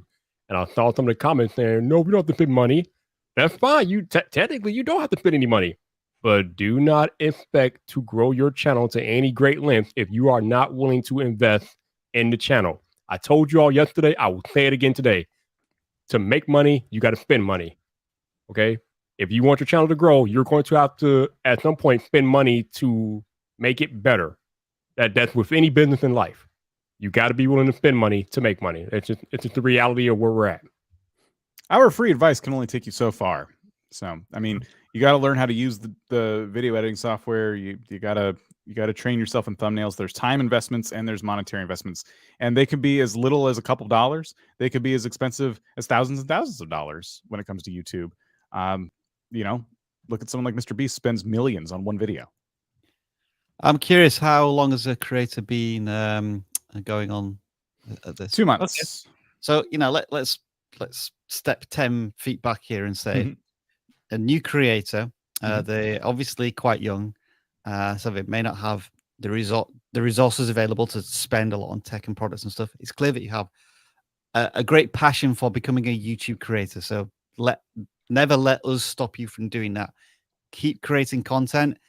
And what I hope you're able to do is maybe in November, December, is you've made 100 videos by then. You look back on your first couple of videos and think, man, they were rubbish. Look at the progress I've made. And I know I've gotten advice from different people, and it felt like a hard truth at the time, but it really helped. Now I've got a really good microphone. And now I've found a video editor that doesn't have a watermark on there. You're going to see that incremental progress as you continue to create. So keep going, Mr. Skilly Bones. Absolutely. And Shorts is also, by the way, good entry point into YouTube, because YouTube does give us a lot of tools with Shorts, and they want you to just use your phone and record them and then use their editing tools and things like that. So when you're just starting out and you're doing this live action kind of content anyway, Shorts can be a really good way to just cut your teeth, just get some practice in there. So it's cool to see them doing that. Let's do another thumbnail, Dan, because we've got 3 to do, right? And we've got less than an hour. All right. Our next thumbnail is from Garage Gym Tips. They've passed our initial trials, and now they got to get through us if they want to win this vidIQ Max thumbnail contest. As a reminder, this was for vidIQ Max students, and their thumbnail is in the middle. And this is the search term they want to rank for: gym timer. They've made a gym timer video, and the video on the top and the bottom are already pretty high ranking for the search term. They're in the middle, theoretically hoping to rank at least number 2. And how did they do compared to the other videos in this space? I think we start with Rob this time. Sure. So I think there's a reason why the one on the bottom has got 5 million views. Sorry, 3 million views. It's because it's been on YouTube for a very long time, and it does exactly what it says on the tin. I don't know if there's any effort's been put into the thumbnail there. The one at the top has gone for the listicle format here, trying to tell you what the best 5 are. And the garage gym tips has tried to follow that same strategy. Yeah, we're raising a question and hopefully solving a problem in their thumbnail. Now, I don't know if this is a good thing or a bad thing, but the timer here looks a little complicated. Like, what does a 6 mean on the phone, the blue 6, and then the 000? That creates maybe a bit of curiosity, but is that a good thing or a bad thing for presumably search-based content? Like, do I want a clearer answer in that thumbnail? So I am asking that little bit of a question. In terms of composition, good white text on a blue background. The one above has red text, which is very difficult to read and is covered by the timestamp. So I think composition-wise and setup-wise, this is probably the best thumbnail. But in terms of delivering its clear message for Gym Timer, I'm not sure. It is a bit of a toss-up between the three. Viper, what are you thinking? The thumbnail says best gym timer, but there's nothing about this thumbnail that indicates gym to me. And that is my problem. Like, even if you're at home, there has to be some element of the thumbnail that conveys to me that this timer is specifically for the gym, and I'm just not getting that. And it's throwing me off. But if we're comparing it to the rest of the thumbnails, like you guys said, the one on the bottom, I don't know what the hell they're doing with that. And the one on the top, again, gym timer interval, but there's nothing in that thumbnail that indicates to me that they're using it in a gym, whether it be home or away. I'm missing the whole gym context of these thumbnails. I'm not feeling them. Keep in mind, they did beat out a number of different contestants. A lot of people do feel strongly that compared to these other two thumbnails, this thumbnail is doing a really good job. But yeah, it's a fair point. They're gym timers. There's not a lot of references there. Arm like holding a weight. I'm not on camera right now, but could have been some interesting like creativity they could have gotten into there. I'm going to say that what's working for this thumbnail is the video that's top ranking right now, the best digital gym interval timer. That thumbnail, in my opinion, is objectively worse than the one we're looking at, right? I'd agree with that. Yeah. It's the text is weird, hard to read. The title is a bit long too. Best digital gym interval timer. Gosh, those words are not fun together. Excellent for CrossFit. Whereas our hero thumbnail is saying no remote or batteries required, home gym timer. Like way more straightforward. And the beginning of the title is like the benefit of what the thing is. No remote or batteries required. Like that's appealing. So I think they're doing a lot of things right there. Now, the one at the bottom doesn't even belong in this category, I believe, because the one at the bottom is a different type of video altogether. It's literally a timer that you can use while you're in the gym. Yeah, good point. It's not one you go out and buy like the one on the top. It's one you use right now on YouTube. It's just the video is the timer itself. Yes, it's not in the same category, but that's not their fault. So all I can do is really compare this to the top thumbnail, and I would say in that case they did a great job. I think you do bring up a good point, Rob. The 6 on the phone is a little bit confusing. I think what they're trying to say is that this works on your phone and you can program it because the 6 is matching on the timer. So maybe, but I don't know. It's that part did confuse me a little bit. The top one's made by Rogue, the biggest gym equipment manufacturer in the world. But the video is made by Best Options. It happens to be a Rogue timer. We don't know the brand of the one in our hero thumbnail because it's kind of blurry. Anyway, yeah. So that was contestant number 3. Also, before we move on from this, Dan, I just got a quick question for all of y'all. Why is there a hashtag quitting video games in this video description? I'm confused. Oh, to get healthy. To you're gonna quit video games and you're gonna get fit. Oh. Okay, I was going to say maybe they just didn't change their description at that point yet, but because it could be their template description. But that's a good point. Quitting video games. That's how I interpreted it. Yeah. All right, we're going back. 3 down, 2 to go on our thumbnail quest. Yes, only 2 more before we decide to on which one wins. So I think the last one was a gaming channel, right? We're gonna pick a non-gaming channel. We're gonna go back to the claw. We're gonna pre-program the claw for 440 submissions, and we're gonna say, Claw, help us out here. 39. That was the wrong sound effect. Sorry.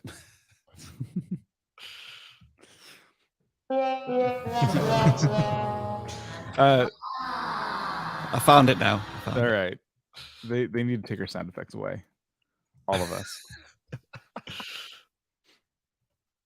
It's Micah Simpson. I thought that was their video for a second. I'm like, where's that sound coming from? Sorry. So it's a vlogging channel. Looks like they do a lot of skateboard vlogs. So a vlogging channel with a focus there. Let's look at the latest video. It's about as long as all the other videos. Game of skate at Ponderosa Skate Park. Mm-hmm. I can't play that. I'm pretty sure that's copyright music. Summer night, Ponderosa Skate Park in Anaheim, California. And welcome back to the skate tour. What are you waiting for?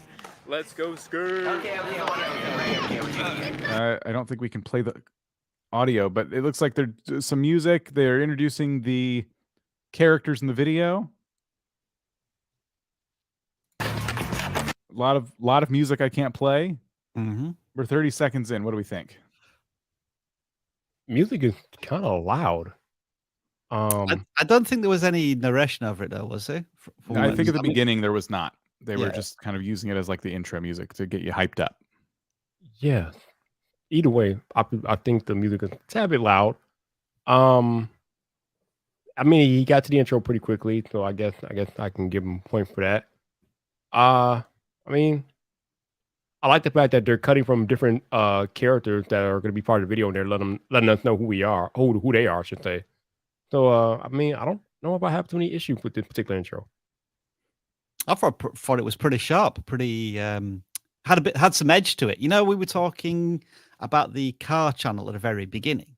Mm-hmm. I feel that is the sort of intro I would like to see on that car channel. Mm-hmm. Taken from this one, it was fast paced, lots of jump cuts. We had an epic drone shot within the first 10 seconds. Like, if you're going to use a drone, you might as well get that shot in as quickly as possible. And we only saw the presenter or the hero of the channel very briefly, but they had a little bit of style and panache and entertaining qualities to their content, and like mixing in the music, even though we can't necessarily play it, all felt really good. I didn't quite get what the video was about, but Dan, you kept having to mute it. Is it about 2 skateboarders trying almost like facing off to do different stunts? That's what I was gathering from the title, and then the way they've kind of introduced the characters here.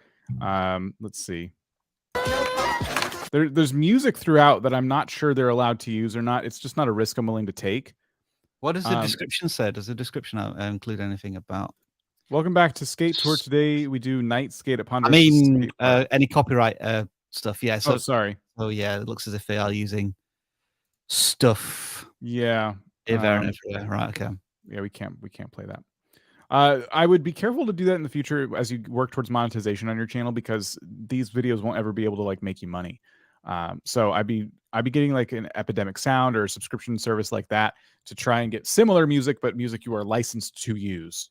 Yeah, I've said it before and I'll say it again. Just because you all put something in the description to the effect of I don't own the rights to this music, it does not matter. If you don't have permission to use it, if you're not licensed to use it, any money that you can make will not come to you. It will go to the licensed owner. Dan, keep playing the video in the background, but just muted. Okay. As we continue to critique it. Because I want to say that this channel, in terms of its video production value and quality, is operating a channel with like thousands of subscribers already, I would suggest. A lot of cuts. Yeah. So very encouraging. As you say, we're losing a bit of understanding here because we can't play the music. From a video distribution standpoint, you decided to play this video as a premiere. And I'm always very curious as to why creators make that decision on videos, especially smaller channels, because a premiere tends to suggest that this is something epic and you've been building up to a massive project. And premieres can be distributed in a kind of unusual way. So if you have been premiering all of your videos so far, maybe test just publishing them when you're ready to publish them as opposed to premieres. But those were my general thoughts. I'm gonna say that for me, the thumbnail. I just can't stop wanting to critique this one. It's not great, is it? Yeah. I think because you're doing like a versus video, there was a really good opportunity to take these two, make them larger, like waist up photos of them like maybe back to back with their arms crossed or each holding skateboards like, you know, like they're gonna hurt each other with them. Or I think you could have had a lot more fun with this thumbnail. Like the drone shot of the skate park from like a distance, the size we're seeing it right now, which is larger than most people would see it at. It just looks like a concrete slab. Like if you didn't see the skateboard picture here, I guess you wouldn't really know it's a skate park. But the problem is like you like the branding, like your branded logo in all of your thumbnails like this, because we did see it in multiple thumbnails. I don't know. I don't think it's doing a whole lot. It just kind of feels randomly kind of pasted on there. But with skateboarding, there's all kinds of cool opportunities to get really interesting shots. Like you have an interesting shot here, but it's way zoomed out. You know, you can barely tell it's someone on a skateboard doing a jump, but it would have been so cool if you cropped into that person alone and you cut them out and blurred the background and put like some kind of effect on them. Like that would make a much better thumbnail. And I think this branding that you have, the Skate Tour branding, which does look objectively nice as a logo, could go in the video or something like that somewhere. Like also, you know, that's where it could get used. I'm not sure they ever delivered on the premise of the original video. Like, was there ever a skate off? I didn't see any. I just saw a bunch of random people doing skate moves. There was never no skate off between the two people that were mentioned in the thumbnail or in the title. Yeah, with the video muted, I wasn't sure if that was going to be like, because maybe it's happening right now, but and they're commentating it, but we just don't really know. Yeah, it looks like things are getting intense. Like a crowd has kind of drawn around a lot of the people skating. So maybe that's happening. But yeah, that's a good point. Like in the intro, they didn't say like Aiden and is it Azara? I'm sorry, Azariah. I don't know how to say. I'm so Azariah, sorry. I would say. Yeah, they're going head to head today. Like I didn't hear that, but we did mute it very quickly. But yeah, I agree, Rob. I do think production wise, they are definitely at a really high level. Now I think for them it is going to be titles and thumbnails, and maybe just intros that kind of complement those a little bit better. Speaking of thumbnails, it's probably time to do thumbnail number 4. All right. It is Samurai JB. They have a gaming channel. They're playing Raft, and their thumbnail again is in the middle. The thumbnail that's top ranking is from Markiplier. It's at the top. It's so unfair to compare it to Markiplier, isn't it? It's so unfair. And then the one on the bottom is also a top ranking thumbnail. So again, this is our thumbnail preview tool that all the contestants use to submit these. And we are looking at their video in the middle, which is not ranking highly at all because at this point it has not been published yet. This is just in theory what it would look like. We can show you the tool again in a little bit. Okay, so the title is I regret randomizing every Raft recipe. I'm going to say we don't know what word they're trying to rank for. I'm going to say it's probably just Raft, but I could be wrong. Probably. We'll start with Viper. Okay. This is just Viper and being not informed about gaming and what games are popular or not, but I'm looking at the thumbnail and I have no idea what game it's alluding to. Like I just don't. Maybe that's a big deal. Maybe it's not. But as a person, like as creators, we're trying to get as many people to watch our videos as possible. So if you're doing a video about a particular game and maybe somebody like Viper doesn't know what game you're trying to talk about, maybe it might pay to put some type of branding about the game or something, logo or something in the thumbnail that lets me know what game I'm looking at. But I am not getting that from this thumbnail at all. And that's really my only problem with it, more or less. I would say on that criteria, like I'm not getting that from Markiplier's thumbnail very much at all. That's true. Yeah. I do recognize those elements. I've played Raft, so I do recognize the elements as one as thing you from said, Raft. Dan, I think if you can recognize the elements, these are from like menu screens probably. For people interested in this game, it's probably enough of a visual cue. It's like for me, it's like half and half. Right. What do you think, Rob? So objectively, I think this thumbnail competes well with the other ones. Like, as I say, it's so difficult to judge the Markiplier one because he can do whatever he wants and he's going to get a lot of views on it. And I think it's very intentional negative space is being used with just his head and like him screaming. I guess the one below, the thumbnail below, looks like it's from a completely different game. So that's thrown me a little bit. Maybe it's the mod that's transforming the game quite significantly so that it looks somewhat different. the thumbnail is quite simple in the terms of we're going to take these two items and then it's going to turn it into this item. And does that create confusion or curiosity? And I think the title helps support that. I regret randomizing every raft recipe. So I think the thumbnail, the thumbnail really benefits from the title here for adding context. So overall, I'll give this a solid like B+. Like I think it's a good thumbnail and it competes fairly well. I would say I'm not going to compare it to a Markiplier one. I would say it's like a fraction better than a thumbnail on the bottom. Yeah, I think what it does, especially after you read the title, is it gets the point across really well. If you know Raft and you know it's about crafting, like crafting is an element in Raft, and like a shark head and a scarecrow making a hook is not how Raft works, you know. And I think that's like the first thing. The big red arrow stops your scroll, and then if you just look at it for a second, you're like, what? And you read the title. I regret randomizing every Raft recipe. The stakes are in the thumbnail and the title. I think you get a lot from that, and it makes you want to watch. I would like to see just how disastrous this mod has made the gameplay experience for the player. You know, I think there's a lot of intrigue here. So I love it. I think they did a great job. And when you compare it to the other two thumbnails, they're in kind of their own different categories. Really, we're talking about videos with millions of views. Those creators can do whatever they would like, ideally. I still think that this thumbnail competes, though, on those levels. So that is the second to last one. We have one more to look at. Let's look at another channel first, though. The tension is building. And then we're going to be picking a winner. By the way, the winner of this contest is going to be getting a free month of vidIQ Max. And Viper, you have invited the winner, whoever it ends up being, to join you on Tube Talk. Oh, my goodness. I did, Wow. didn't I? Oh, my. You did. You just remembered that when I said it out loud, didn't you? No, I knew. But yeah. Oh, yeah. That's what I did. So, yes, if they would like to, they can join Viper on Tube Talk. So we're going to be picking that winner soon. Let's look at a gaming channel. Let's go ahead and get the claw back out. There's been 462 responses now in the gaming forum. So we'll go ahead and update the claw to be 470. And we'll start the random number picker, and the claw says 315. All right. Well, I just do what the claw says. It's O-Matic. All right. Is this a gaming channel? It is a gaming channel. There's some shorts. There's some longs. Gaming setup tour, a giveaway. I'm going to say we should look at the how to improve Fortnite mechanics, because I feel like videos like these are kind of one-offs, and I don't feel like it'd be fair to, judge them based on that.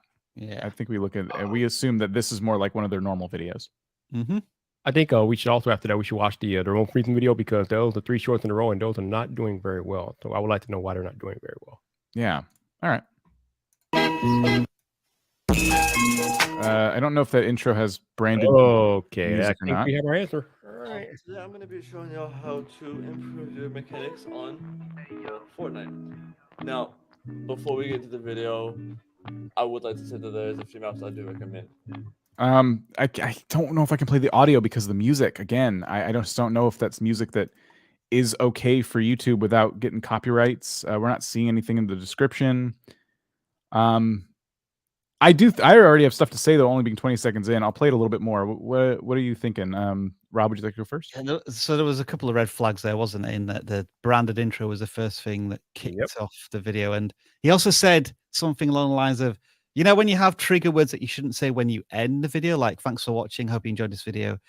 There was like a trigger word at the beginning here there where he said, before we start this video. Like, why? What? Well, the video started. Why are we talking about something before we start it? I decided when to start the video by clicking on it. So those were my red flags. What is going on with audio? I need to know. Like, if there's a crackling sound, it's low. I'm not sure what's happening here. I wonder if the crackling was the music, but the music was so loud you wouldn't know. You wouldn't know if it's the music or the microphone. I agree. I think the audio it was hard to listen to because the music to me was just so loud, even when the voiceover came up. Put it up again, Dan, and we'll kind of talk over it while we can hear it. Put it up. All right. Okay. So the music is quite loud. It's kind of funny because they're almost talking to the beat. So I don't know if it's like a rap or if it's just them like talking with the music over them. The mix levels sounded wrong. Like it was a 50-50. The music and the voice was at the same level. Can we watch that short, Dan? Okay. I just wanted to say about that video is the branded intro at the beginning, also not needed. A lot of YouTubers go out and they buy like a, you know, the flashing lights with the name dancing on the screen. That's exactly, whenever I move my arms like that and say brand, like get rid of these, this is exactly what I'm talking about. Me, my channel, hooray, you got here, you did it. Get rid of that. Like it's just like an instant like, oh, I'm gonna click off this video for me at least. I feel like it's just kind of dated at this point. Let's look at which short do you want to see? The most recent one. Okay. Okay. For the people that have come to my videos telling me that they cannot get Cheat Engine to open, just do this. Well, I could see the text was blocking what it was trying to do. Wow. Holy monkey. Dan, isn't this one of your pet peeves of filming a monitor? Yeah. There's screen capture software for a reason. You can make a vertical video with video editing software. You don't need to hold your phone wobbling it in front of the monitor. It's yeah. We can't really tell what's going on. I think we see why it's not getting many views. Is Cheat Engine something that the developers of Fortnite frown upon? Because you'd be really careful going out on YouTube and telling people how to use stuff that could get you banned. And I don't know if it does. It's just called Cheat Engine, so it kind of scared me. There's a community guideline thing for that. Let me just check what it is. Like encouraging, it's something like encouraging bad behavior. I don't know if that is exactly what it's called, but let me check in the guideline. I think you're right, though. There is something telling you not to do stuff like that, depending on what it is Cheat Engine actually does. Yeah. But just to give you some actual feedback, the reason why that video got 6 views is because you had text blocking the computer monitor of what people were trying to see. Like maybe you forgot to delete the text or get it off there. But yeah, and the shaky camera. The shaky camera is a pain point because it might give some people a headache or give them bad might make them sick. Would you shaking the camera that much? So you got to find a way to keep that camera still. It was too slow as well. I think for a short, it needed to be out more edited and put and snapped together in a more efficient way. I'm going to say there's a conversation to be had around shorts intent.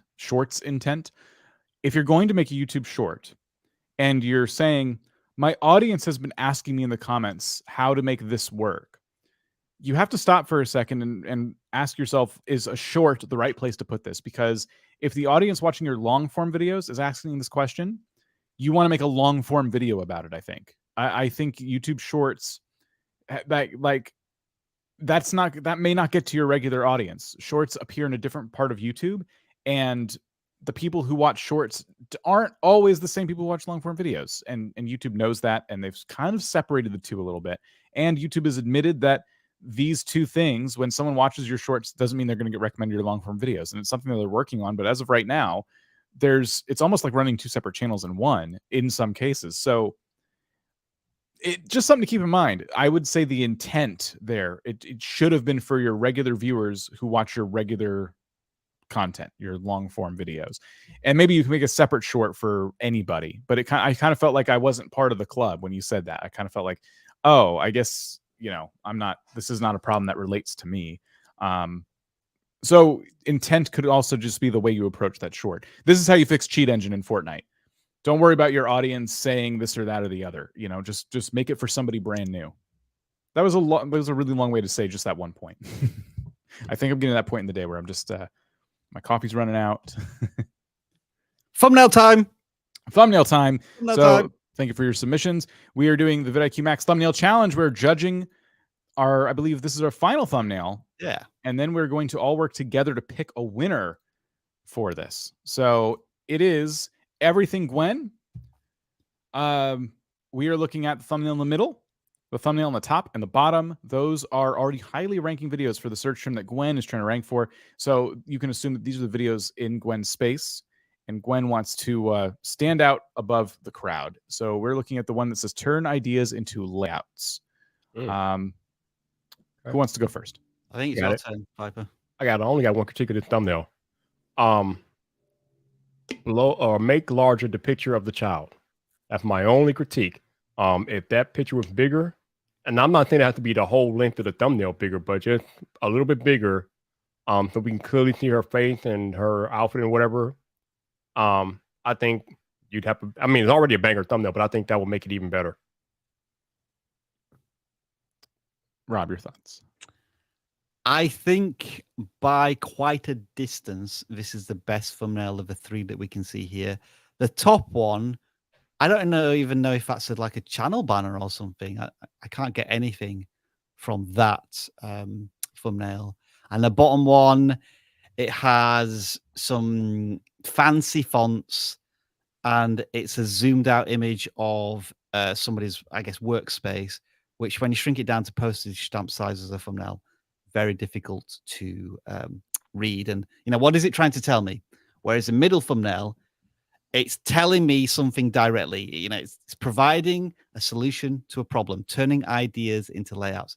I would agree with Viper that you probably just want to zoom in on that picture, perhaps maybe 50%. As Viper says, it doesn't have to cover the whole thumbnail. It could still be positioned to the right. I like the way that they've added a pink background to one of the words just to make that stand out as well. Maybe they could have added a background to layouts as well, maybe a green or a blue or something to add a bit more color to it. But I think this is a good, solid effort, especially compared to the other thumbnails that we're looking at.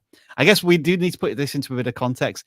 The previous channel was competing against thumbnails that had 4 million views. The top video has 60 views, and this one has 1,400 views.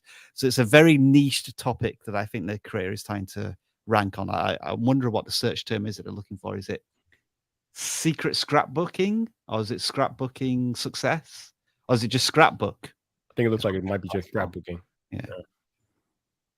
Yeah, scrapbooking and scrapbook appear in the other two titles, and that's what I would want to rank for if I was making a scrapbooking video.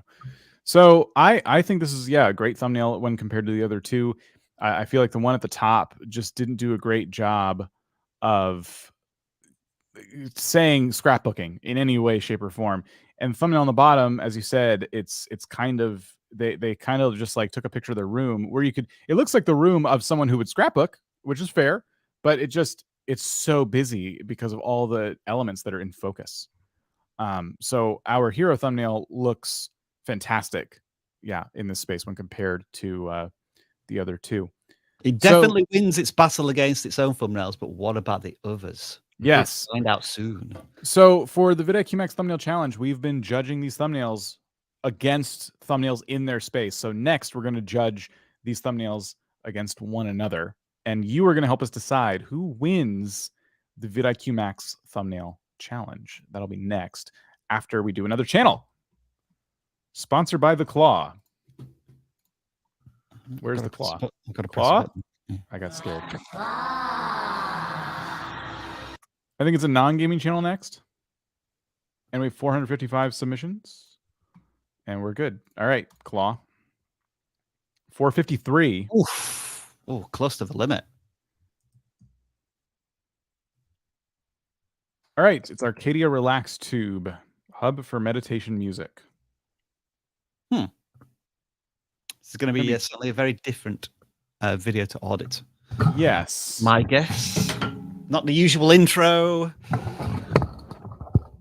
Probably no narration, person on camera. This is going to be tricky to audit, let's be honest. Okay, I'm going to talk softly underneath because I don't know if it's... We know it's just music. I don't know if we can use the music. Yeah.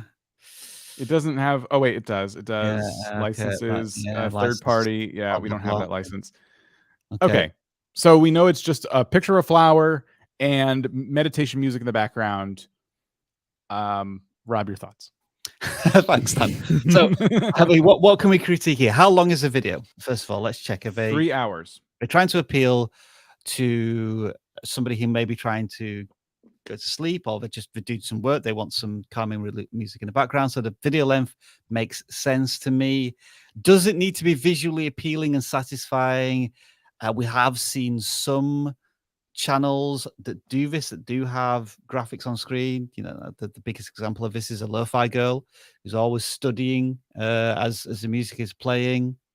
But yeah, if you're meditating, you know, you probably got your eyes closed, so you don't need any visual properties to it.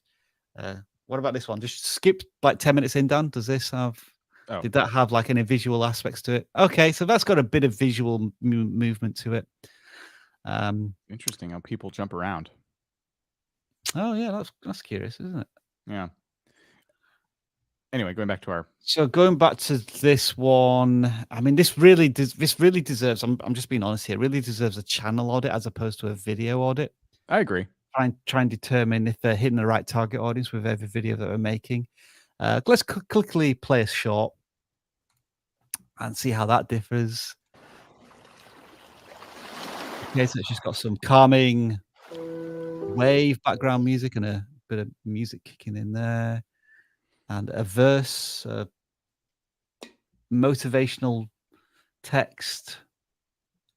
I guess ultimately what I will say with this is there are many meditation channels already out there on YouTube. You are probably the millionth channel to attempt to do this.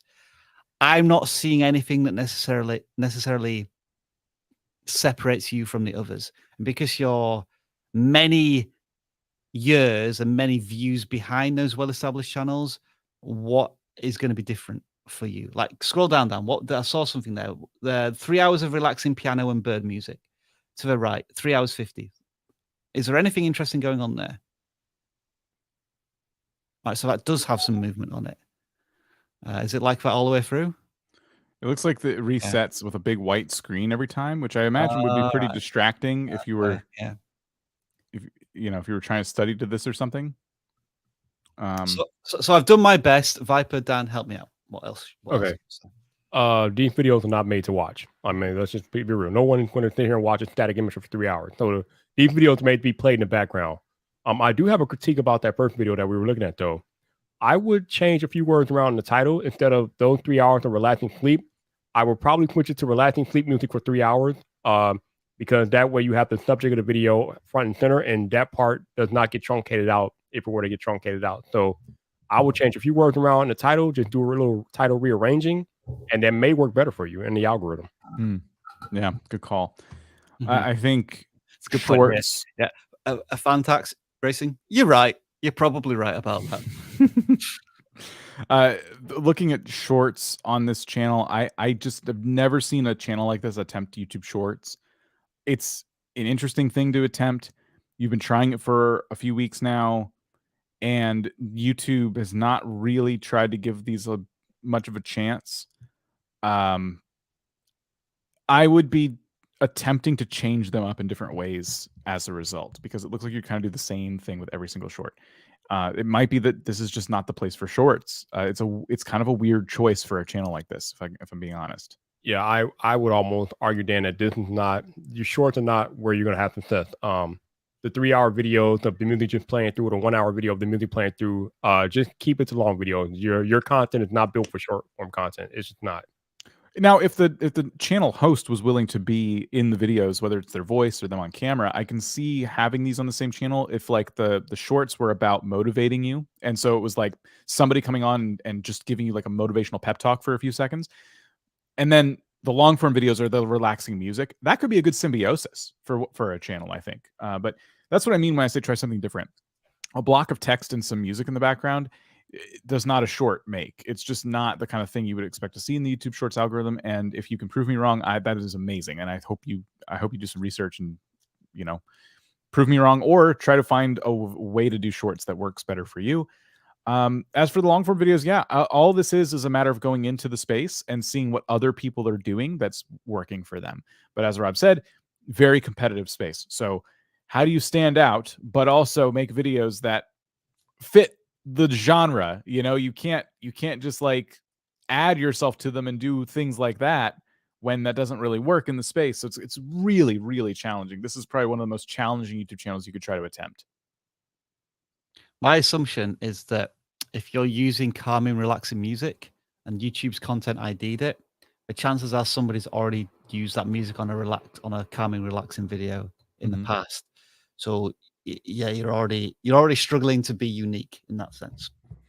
All right, guys, our job is to narrow down the thumbnails from the vidIQ Max thumbnail challenge. We have 5 contestants, and only one can win. It's way too long. That thing is way too long. We do not have time for that. So, as a reminder, there are 5 contestants. We've already taken a lot of this live stream to look at all the different thumbnails, but as a reminder, this was the first one we saw, the Easy Eco Dying thumbnail. Then we had the Deathless Greninja only thumbnail. Then it was Best Gym Timer.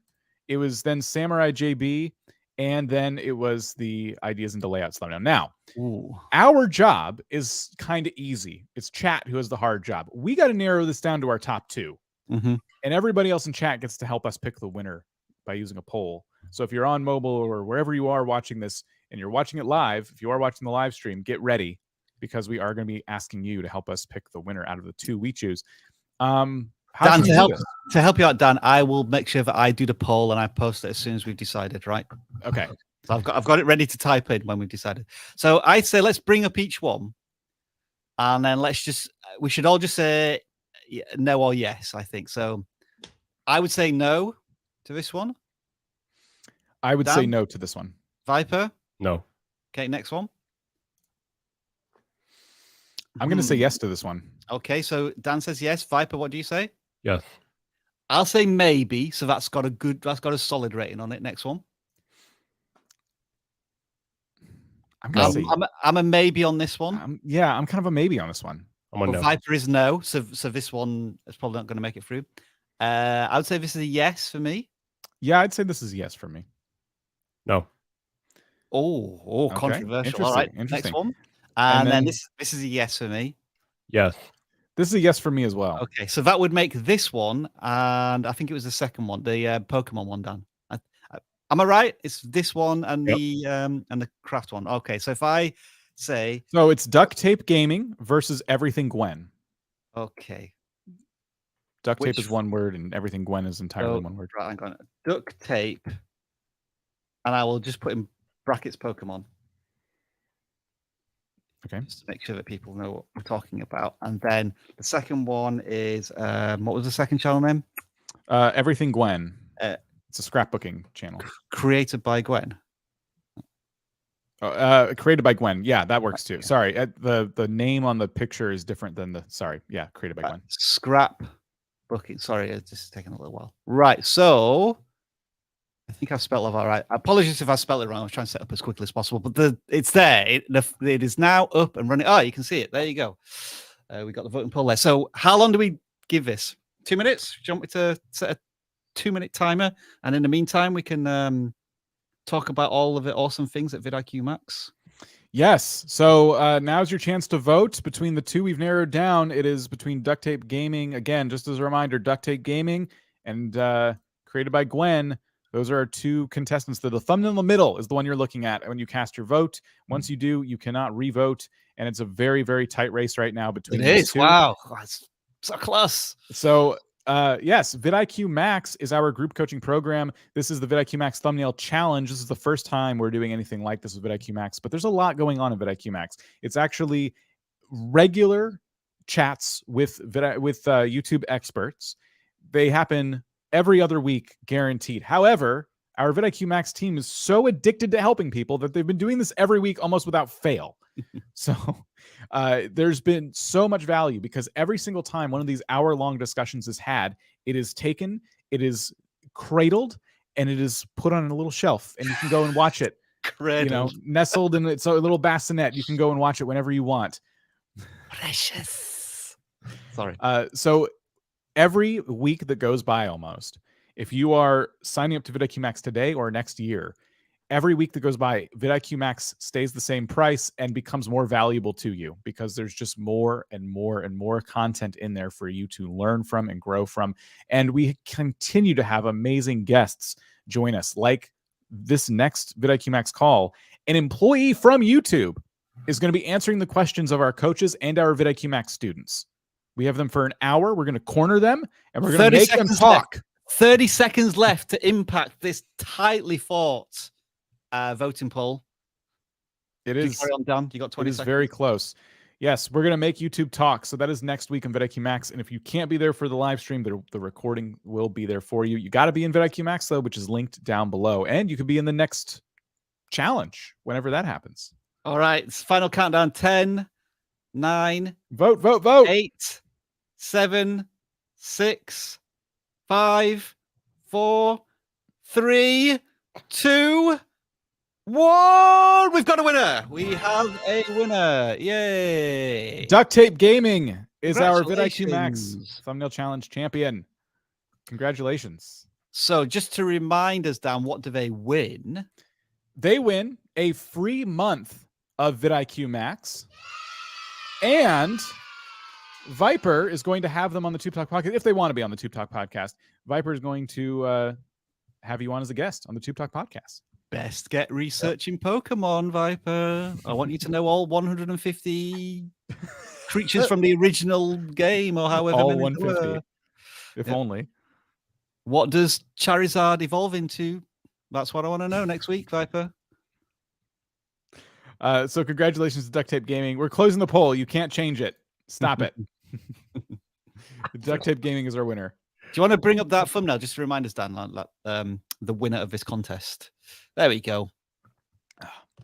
Yeah, a solid effort. Solid effort. Yeah, they did a fantastic job. Everyone did a fantastic job. All of our contestants. I think we saw some really strong contenders, especially when you pitted them against the other thumbnails in that category. Just some amazing work, and you know, it's awesome. It's awesome to see. I think that's a live stream. Why are you all here? What's going on? You could have left. Time to go. Yeah, after have some lunch. After that noise, that was your cue. That was... Or watch some Netflix, or wherever you are in the world, and whatever you want to do next. We encourage you to do it. Thank you for joining us. I'll be back as host on Tuesday for Channel Audits. Don't forget, Viper's got a podcast coming out tomorrow. What is it tomorrow, Viper? Who we been chatting? I'm talking to Jake Thomas. Ooh, our title expert. He's been all over vidIQ recently, spreading the knowledge. And yeah, on Friday, like as we mentioned, vidIQ Max, we're speaking to a YouTube employee. Do make sure to get involved in that action if you can, or if you just want to stick around for all of the free stuff, then please do so. I kind of done an outro there, Dan, but yeah, I'll pass it over to you for the official handover and outro. Oh, I've gone full screen now. Well, bye everyone. I'm going to wave like the Queen does. And I'm just going to wait for Dan to press a button that takes us out of a live stream. And there he is. He's done it. Thank you, Dan.